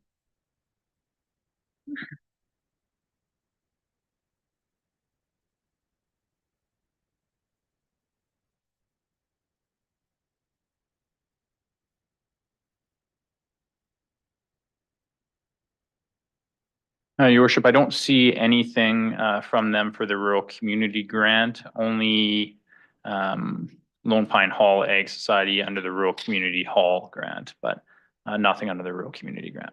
okay. So we have a motion, we have alternative options, just looking for someone to put something forward. Councillor Letts. I would move that council approve the 50% cancellation of the combined municipal and policing portion of the property tax for roll number 2933263000 totaling $523.63. Okay, thank you. So within this club, so this is open, obviously open to the community. Do they do volunteer events and like why would we do this? I don't know anything about the Lone Pine. I should know, and I know we've had discussions here before, but I know a little bit about it. It is just an area where people can shoot clay targets. I know they did quite a few young youth events on shooting. So it is open to the public. And Yep. it's just a sports club that runs it. but do you pay? Like, I mean, we have the Silver Willow Shooting Club. I'm more familiar with them, and that's a pay for the service. Do you pay to shoot here? I'm not sure. Does anyone know? I think their letter implied that membership just made the price for the targets cheaper, did it not? So there would be some sort of a pay component, Okay. but they're not like a nonprofit group. Okay, so it is volunteer run, but they do have the ability to charge people to use the facility. So I'm struggling. I know we have supported this in the past, but I think council's been a little bit more, this council's been a little bit less lenient on tax forgiveness for these sort of things, especially where you can actually get a pay for service. Councilor Miller. So we did have a member of the organization come, I don't know if it was a delegation about 2 years ago. He came and I think there was a Red Deer address that came to mind. But yeah, I think in my mind, it's come to the end of its term here for tax forgiveness. You know, we have other facilities in the county that are taxpayers and they're all, they generate a lot of employment. And I just don't see where the community involvement here or where they really give back. So it's something I can't support this go around. Okay, is there any further discussion on the motion? Councilor Johnson. Is it worth it to amend the motion? There was some consideration. Amend the motion to suggest that if this was passed, that it would be the last year and that in the future, we would ask them to apply for the community grant instead. I will accept an amending motion if you want to put one forward. The only thing is, I don't know if we can say yay or nay, because it could be a different council. I would be more comfortable just saying to communicate that, the recommended route is the community event grant, because we can't tell them they can't, and we can't say we're not going to approve it because it might be different bums in the seats, right? So Councillor Johnson, do you want to put an amending motion? With Jennifer's help, please. So I would move an amending motion, that, You can make a separate motion if you want. We can vote on this one and then you can make a separate motion. Unless you're actually amending something to do with the taxes. If you want to make a separate motion, or are they, sorry, I'm guessing they're late, Councillor Johnson, is that right? yeah, my idea was that if this passed, then we would communicate with them that going forward, we would ask them to apply for the other grant instead. Okay, And so then, do you want to first see if this passes and then make an additional motion after that? Okay, so let's do that. Is there any further discussion on this motion? No? Then I will call to question. All in favor? And opposed? And that motion's lost. So Councillor Johnson, would you like to make an amending motion, or would you like to make a new motion for anything before we move on?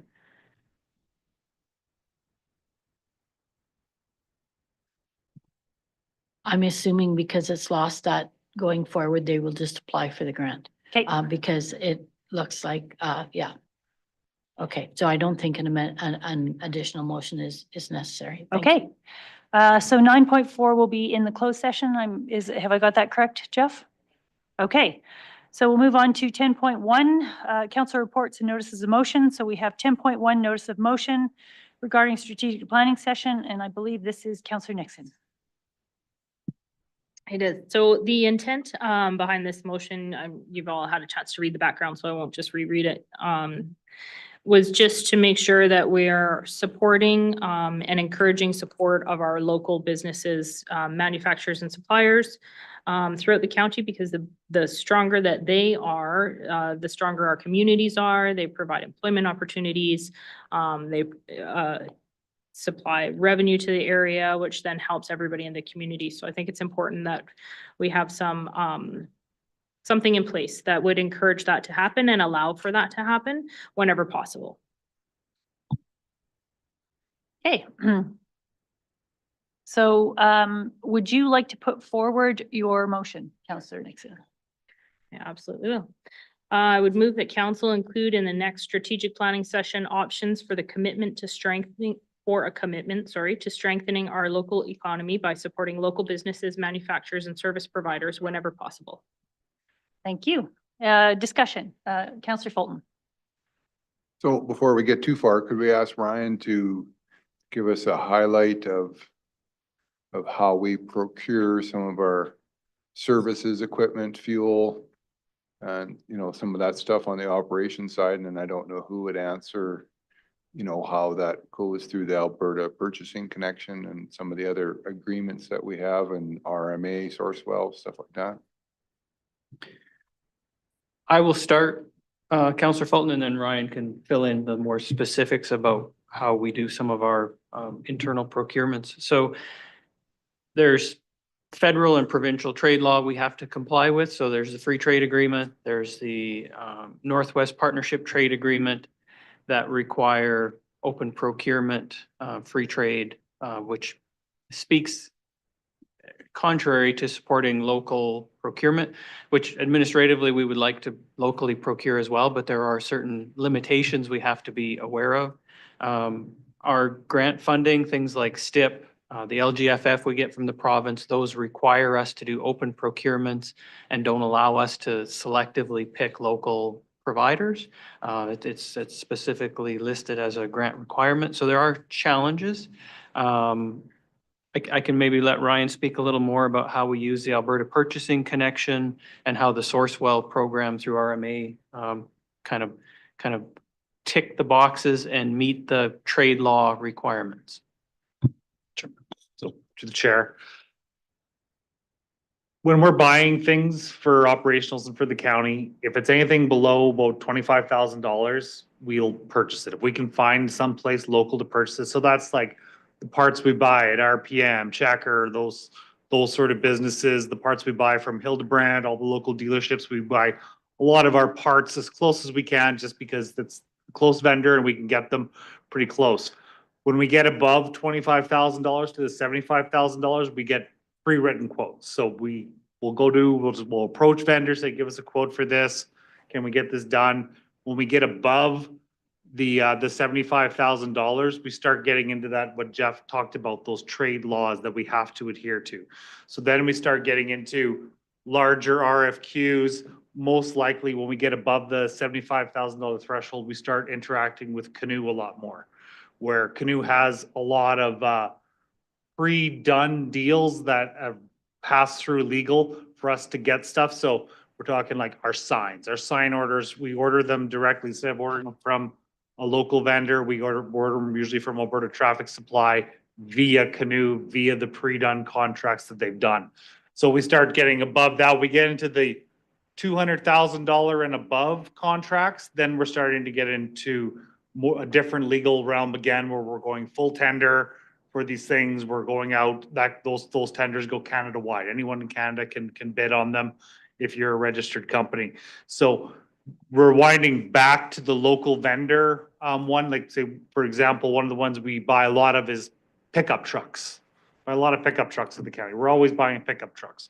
We put those pickup trucks, we put them on RFQ. They go out on the Alberta Purchasing Connection website, which then allows us to get vendors from wherever. But we also send our local vendors direct those RFPs. Say, hey, we're Hildebrand, we're buying 5 trucks. Innisfil, we're buying 5 trucks. Please make sure you give us a quote. And our local vendors, such as those, do respond well to that. But it is a tricky slope that we're navigating. But when we're in that below $25,000 range, which is our smaller purchases, then we try to buy as much of that locally as we can. We know putting something on a bus, or not a bus, can't do a bus anymore, on a courier from Edmonton to buy something that we could buy in Olds doesn't really work out well for us, because it just takes too long to get. But those are the rules that we adhere to, like Jeff said, to try and walk the line between what we're allowed to do and what we have to procure via different legislative methods. Hey, Councillor Harris. While I don't disagree with anything that's in this at all, I really do support local, outside of the things Ryan's outlined.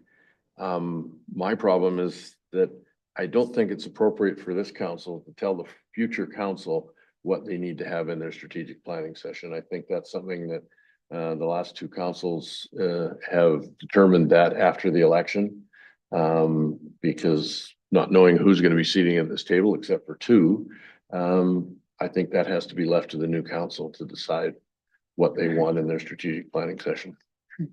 Well, and the good thing is, Councillor Nixon, you know you're going to be there.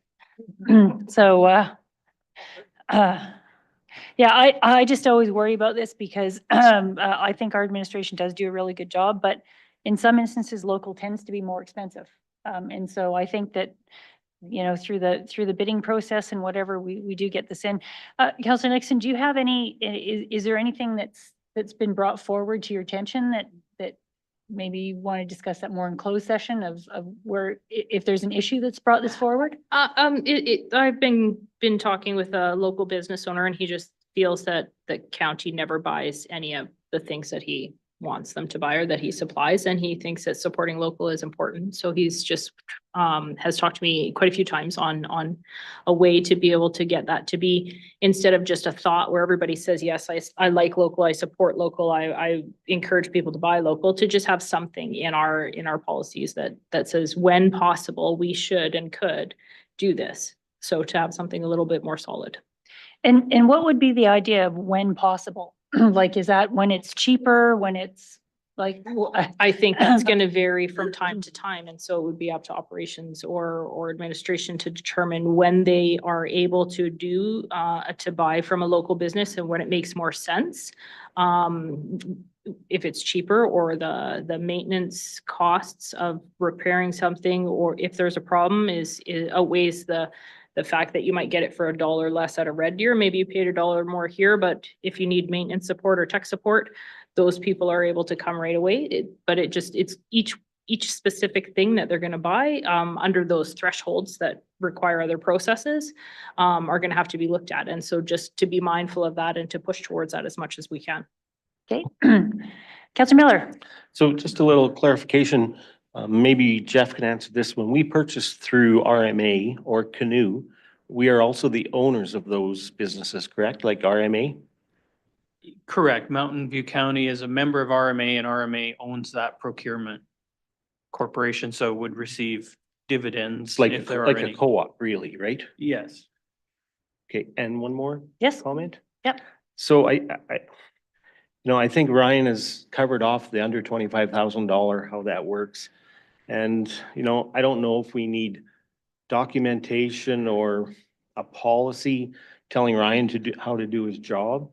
I think that's, left up to, his boss, which is Jeff.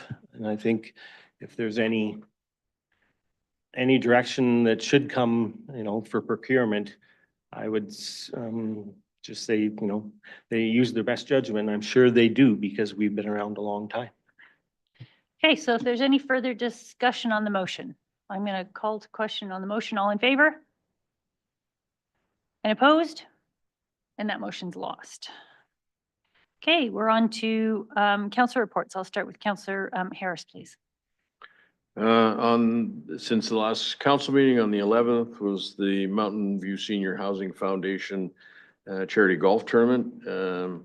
I was pleased to be able to attend as a volunteer and it was terrific. It was very well supported, sold out, and I'll leave our foundation member and chair of our Mountain View Seniors Housing to comment further. Great event. On the 18th was the Bergen Area Structure Plan continuation. I think it's doing well. I think it's sorting out. There's lots of debate. There's lots of discussion. I think it will still take a little bit to iron out some of the details.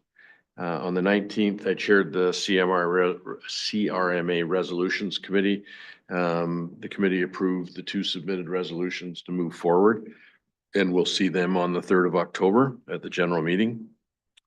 Oh, we had 2. 2. Oh, And okay. neither one of them are the ones that will be possibly from the floor. Okay, interesting. And that's it. Thank you. Councillor Lutz. So as part of the Olds Attraction and Retention Health Committee, I attended the ribbon cutting for the First Care Health Clinic that took over the space in the Olds Co-op grocery store. So that was a really good addition to our community to get another clinic that does walk-ins and that is accepting new patients. So excited about that. Spent lots of time with Olds Toberfest because Town of Olds puts a birthday party on for Brad every year. So he thinks that's great and gets him off the combine. We had a Egg Service Board meeting that went real well, an MPC meeting, and the Bergen Area Structure Plan. And I attended a Waste Commission meeting for Alan, who was working hard in Saskatchewan. And I found that it was my first one and thought it was really interesting. I was glad to have the opportunity to fill in.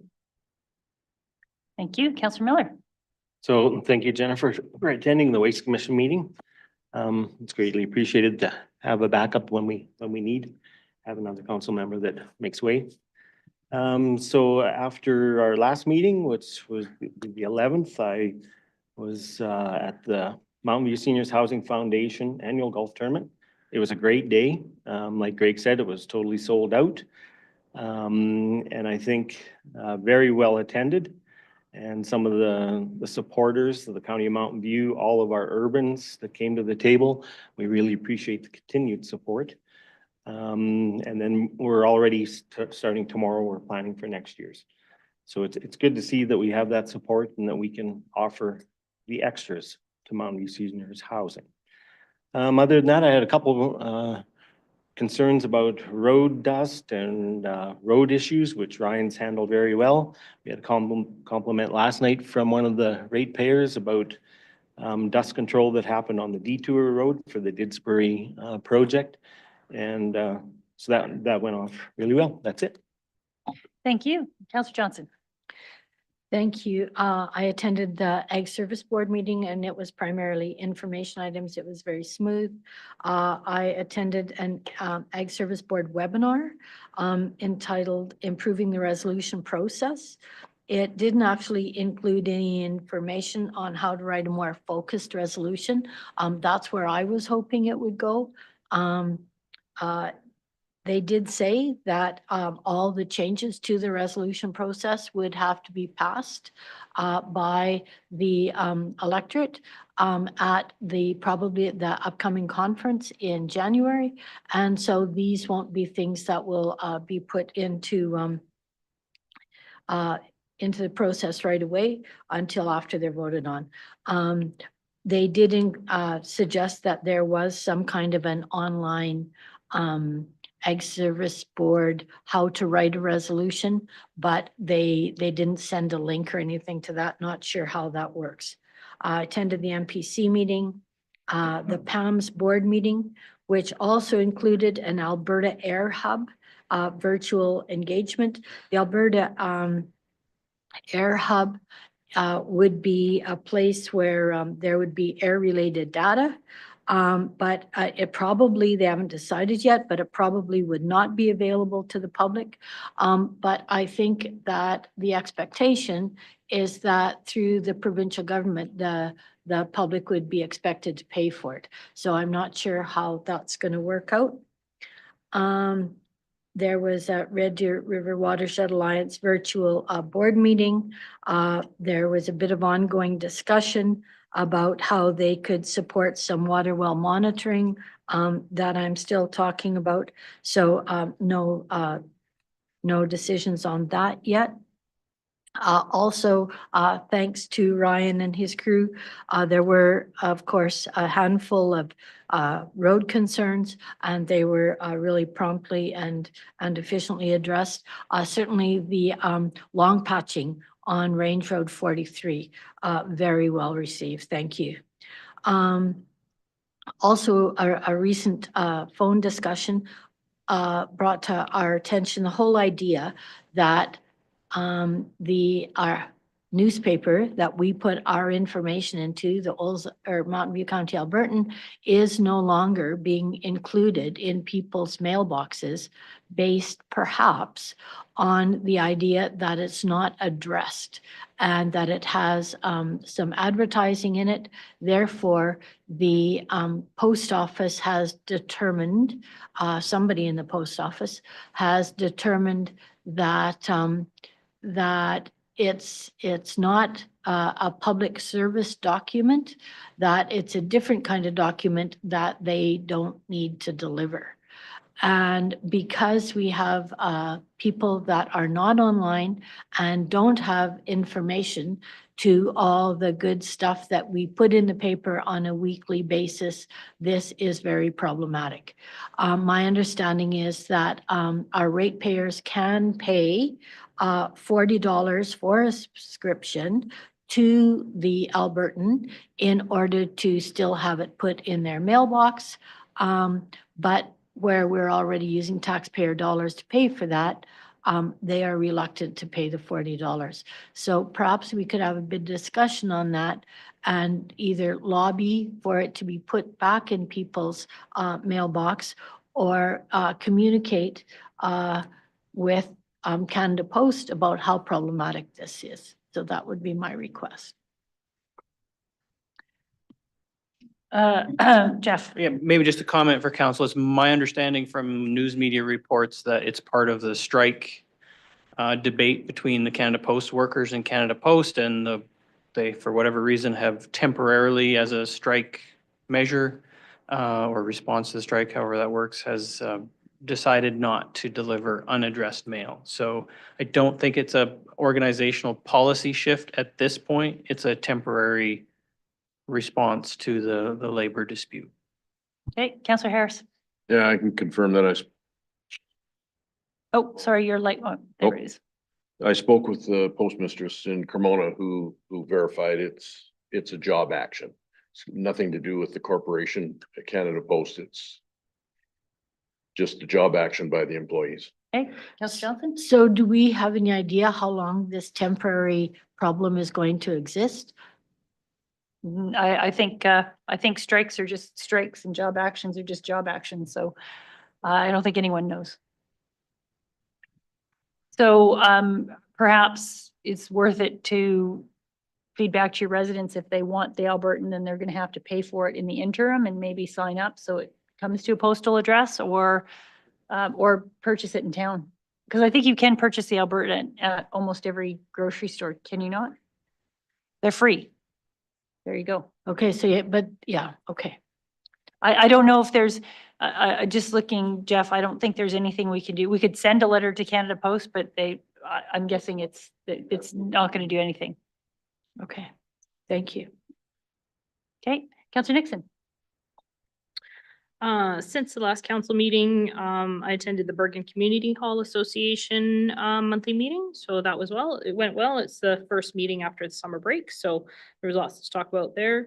I also attended Oktoberfest, Oldstoberfest, sorry. I say October, but it's not. And that was my first time attending there, and that's a great event. I've never been there before, so I had a great time there.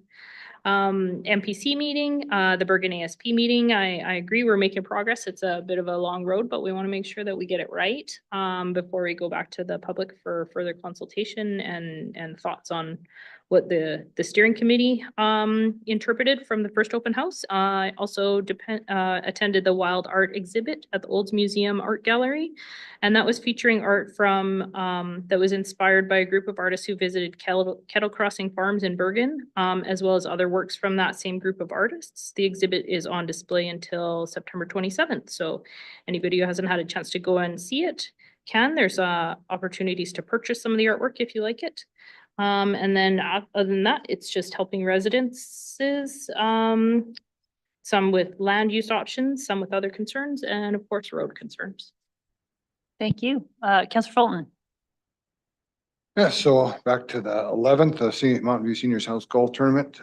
Yes, thank you to all counselors that were attended. The weather was perfect. The day was full. Lots of money was raised. I haven't got a total yet, but it was a ringing success. Then Sunday, the 14th, the Carstairs Library Board, we had our meeting on bright and early, 9 o'clock Sunday morning, and then we did our strategic planning till 3 in the afternoon.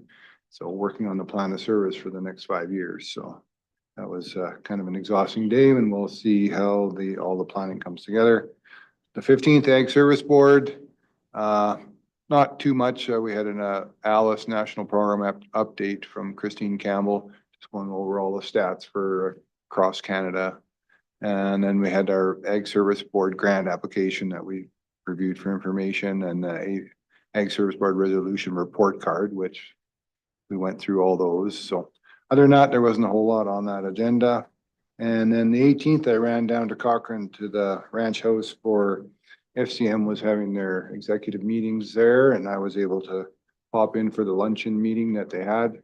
Unfortunately, there wasn't a lot of other counselors that could attend. Tasha from RMA was there, and Lisa Roosevelt from Bighorn came over, and then there was another counselor that came down from Greenview. So he obviously thought it was really important. So there was only a handful of us counselors that I got to have a conversation with those FCM people and see what they're doing. So. And thank you, Councillor Fulton, for taking that one. I think it was important for the deputy reeve to step in because I couldn't make that one. So thank you for going to that. That's excellent. Just a couple of things for me. So Christopher and I met with Elizabeth Evans, who is the Senior Strategist, Aviation Business and Communication Studies from Mount Royal University, and the Chief Flight Instructor, Ian Wallace. We had a really good discussion with them just on, potential opportunities and collaboration with MRU in future and how we could work together better. We let them know that we have just approved the lighting system at the Sundre Airport. We did take Elizabeth Evans over to the Old Didsbury Airport just for a quick tour there. I think it was a great contact to make. Elizabeth she's a member of the Alberta Strategic Aviation Advisory Council, as well as the director of Alberta Aviation and Aerospace Council. So lots of knowledge. We had some good discussions on municipal and smaller regional airports. In her opinion, there's an acknowledgement that our airports, meaning our municipal airports, are being recognized as having the potential to add value to Alberta aviation. I don't think we're there yet because they're kind of working their way down. And as you can see, the regional airports like the Red Deer Regional Airport right now are getting a lot more support and financial assistance from the province. But I think it was clear that that there is an understanding that we have a lot of municipal airports out there. We have a lot of smaller aerodromes that can be very useful. So we've continued to advocate to say if there's ever an opportunity for us to present in front of the aviation councils, or if there's anything coming up that we may be able to be involved with, that we do really want to increase our ability to generate revenues from our airports and expand those airports, and that both of them were economic opportunities as identified by council in their strategic plan. So it was a good meeting. I'm not sure we got as much like concrete, let's move forward with great ideas right now, but the contacts are really important. And of course, the Mount Royal University is really expanding their aviation program. They are also included in that whole announcement of the simulators at the in Calgary, and expanding the training centers for pilots. So it is exciting, and aviation is a big deal in Alberta right now. The last thing and I copied all of council on that, but following the council meeting, the last council meeting, I did send a follow-up email in response to the concerns we had on the Beaver Dam at the Fallen Timber Trail, as well as Mountain View County's use of our temporary diversion licenses out of that pond. I tried to explain as best I could with all of the information that we have available as to why council does, or why administration does and operation does utilize those waters, and why it's important. So I'm hoping that that was satisfactory to those that were on the email. I did get a positive response. So hopefully the community has a better understanding of that. Other than that, that is all I have. So is there any questions for anyone on those reports? No? Could I have a motion to receive all those for information then? Moved by Councillor Fulton. Any further discussion? I'll call the question. All in favor? And that motion's carried. And we're going to move back to agenda item 3.1, and that is adoption of the council minutes. So I believe, Laura, you have confirmed that through the tapes that Councillor Johnson did indeed make that motion, and that has been updated. Okay, so we have amended motion, amended meeting minutes. So could I have a motion to adopt those the regular council 10th of September meeting minutes as amended? Councillor Johnson? I would so move, yes. Thank you. Any further discussion on those minutes? I'll call to question. All in favor? And that motion's been carried. Information items. We have a whack of information items this time.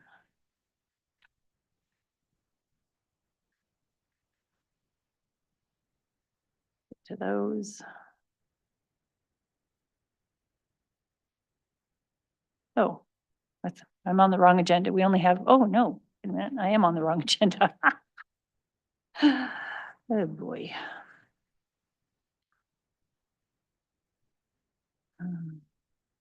Correspondence. Okay, so we'll go through them. We have Agriculture Service Board minutes. Is there any questions on those minutes? No. Then we have a letter from Municipal Affairs. Any question on that?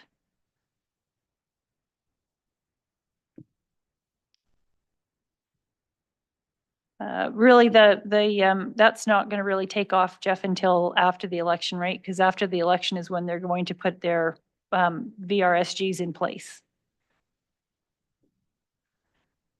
The Viability Review Study Group. Correct. Yeah. Okay. And council will appoint the representative from us, right, to that group. That's my understanding, yes. Okay. Then what do we have? The next is, Jeff, do you want to walk us through this letter? I can cover the highlights, Reeve. So we did write a letter to the ministry based on the motion from council. There was 2 items we had requested they address for us regarding the proposal on a regional police model using the RCMP that we had collaborated on with Didsbury, Carstairs, Cremona, and Crossfield. The answers we got are essentially, number one, there's no comment or ability to answer our first question because the MNP study is not complete yet, and they didn't want to preempt the outcome of that study. So I think we need to wait until that study is completed before there's a answer on whether we have the ability to redirect our funds from the police funding model into a regional deployment model. And number 2, they indicated there's no plans for changing the governance model, and no, we cannot be equal partners on a governance board. Okay.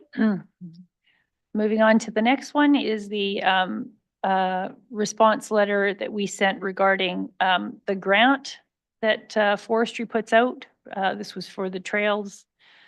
And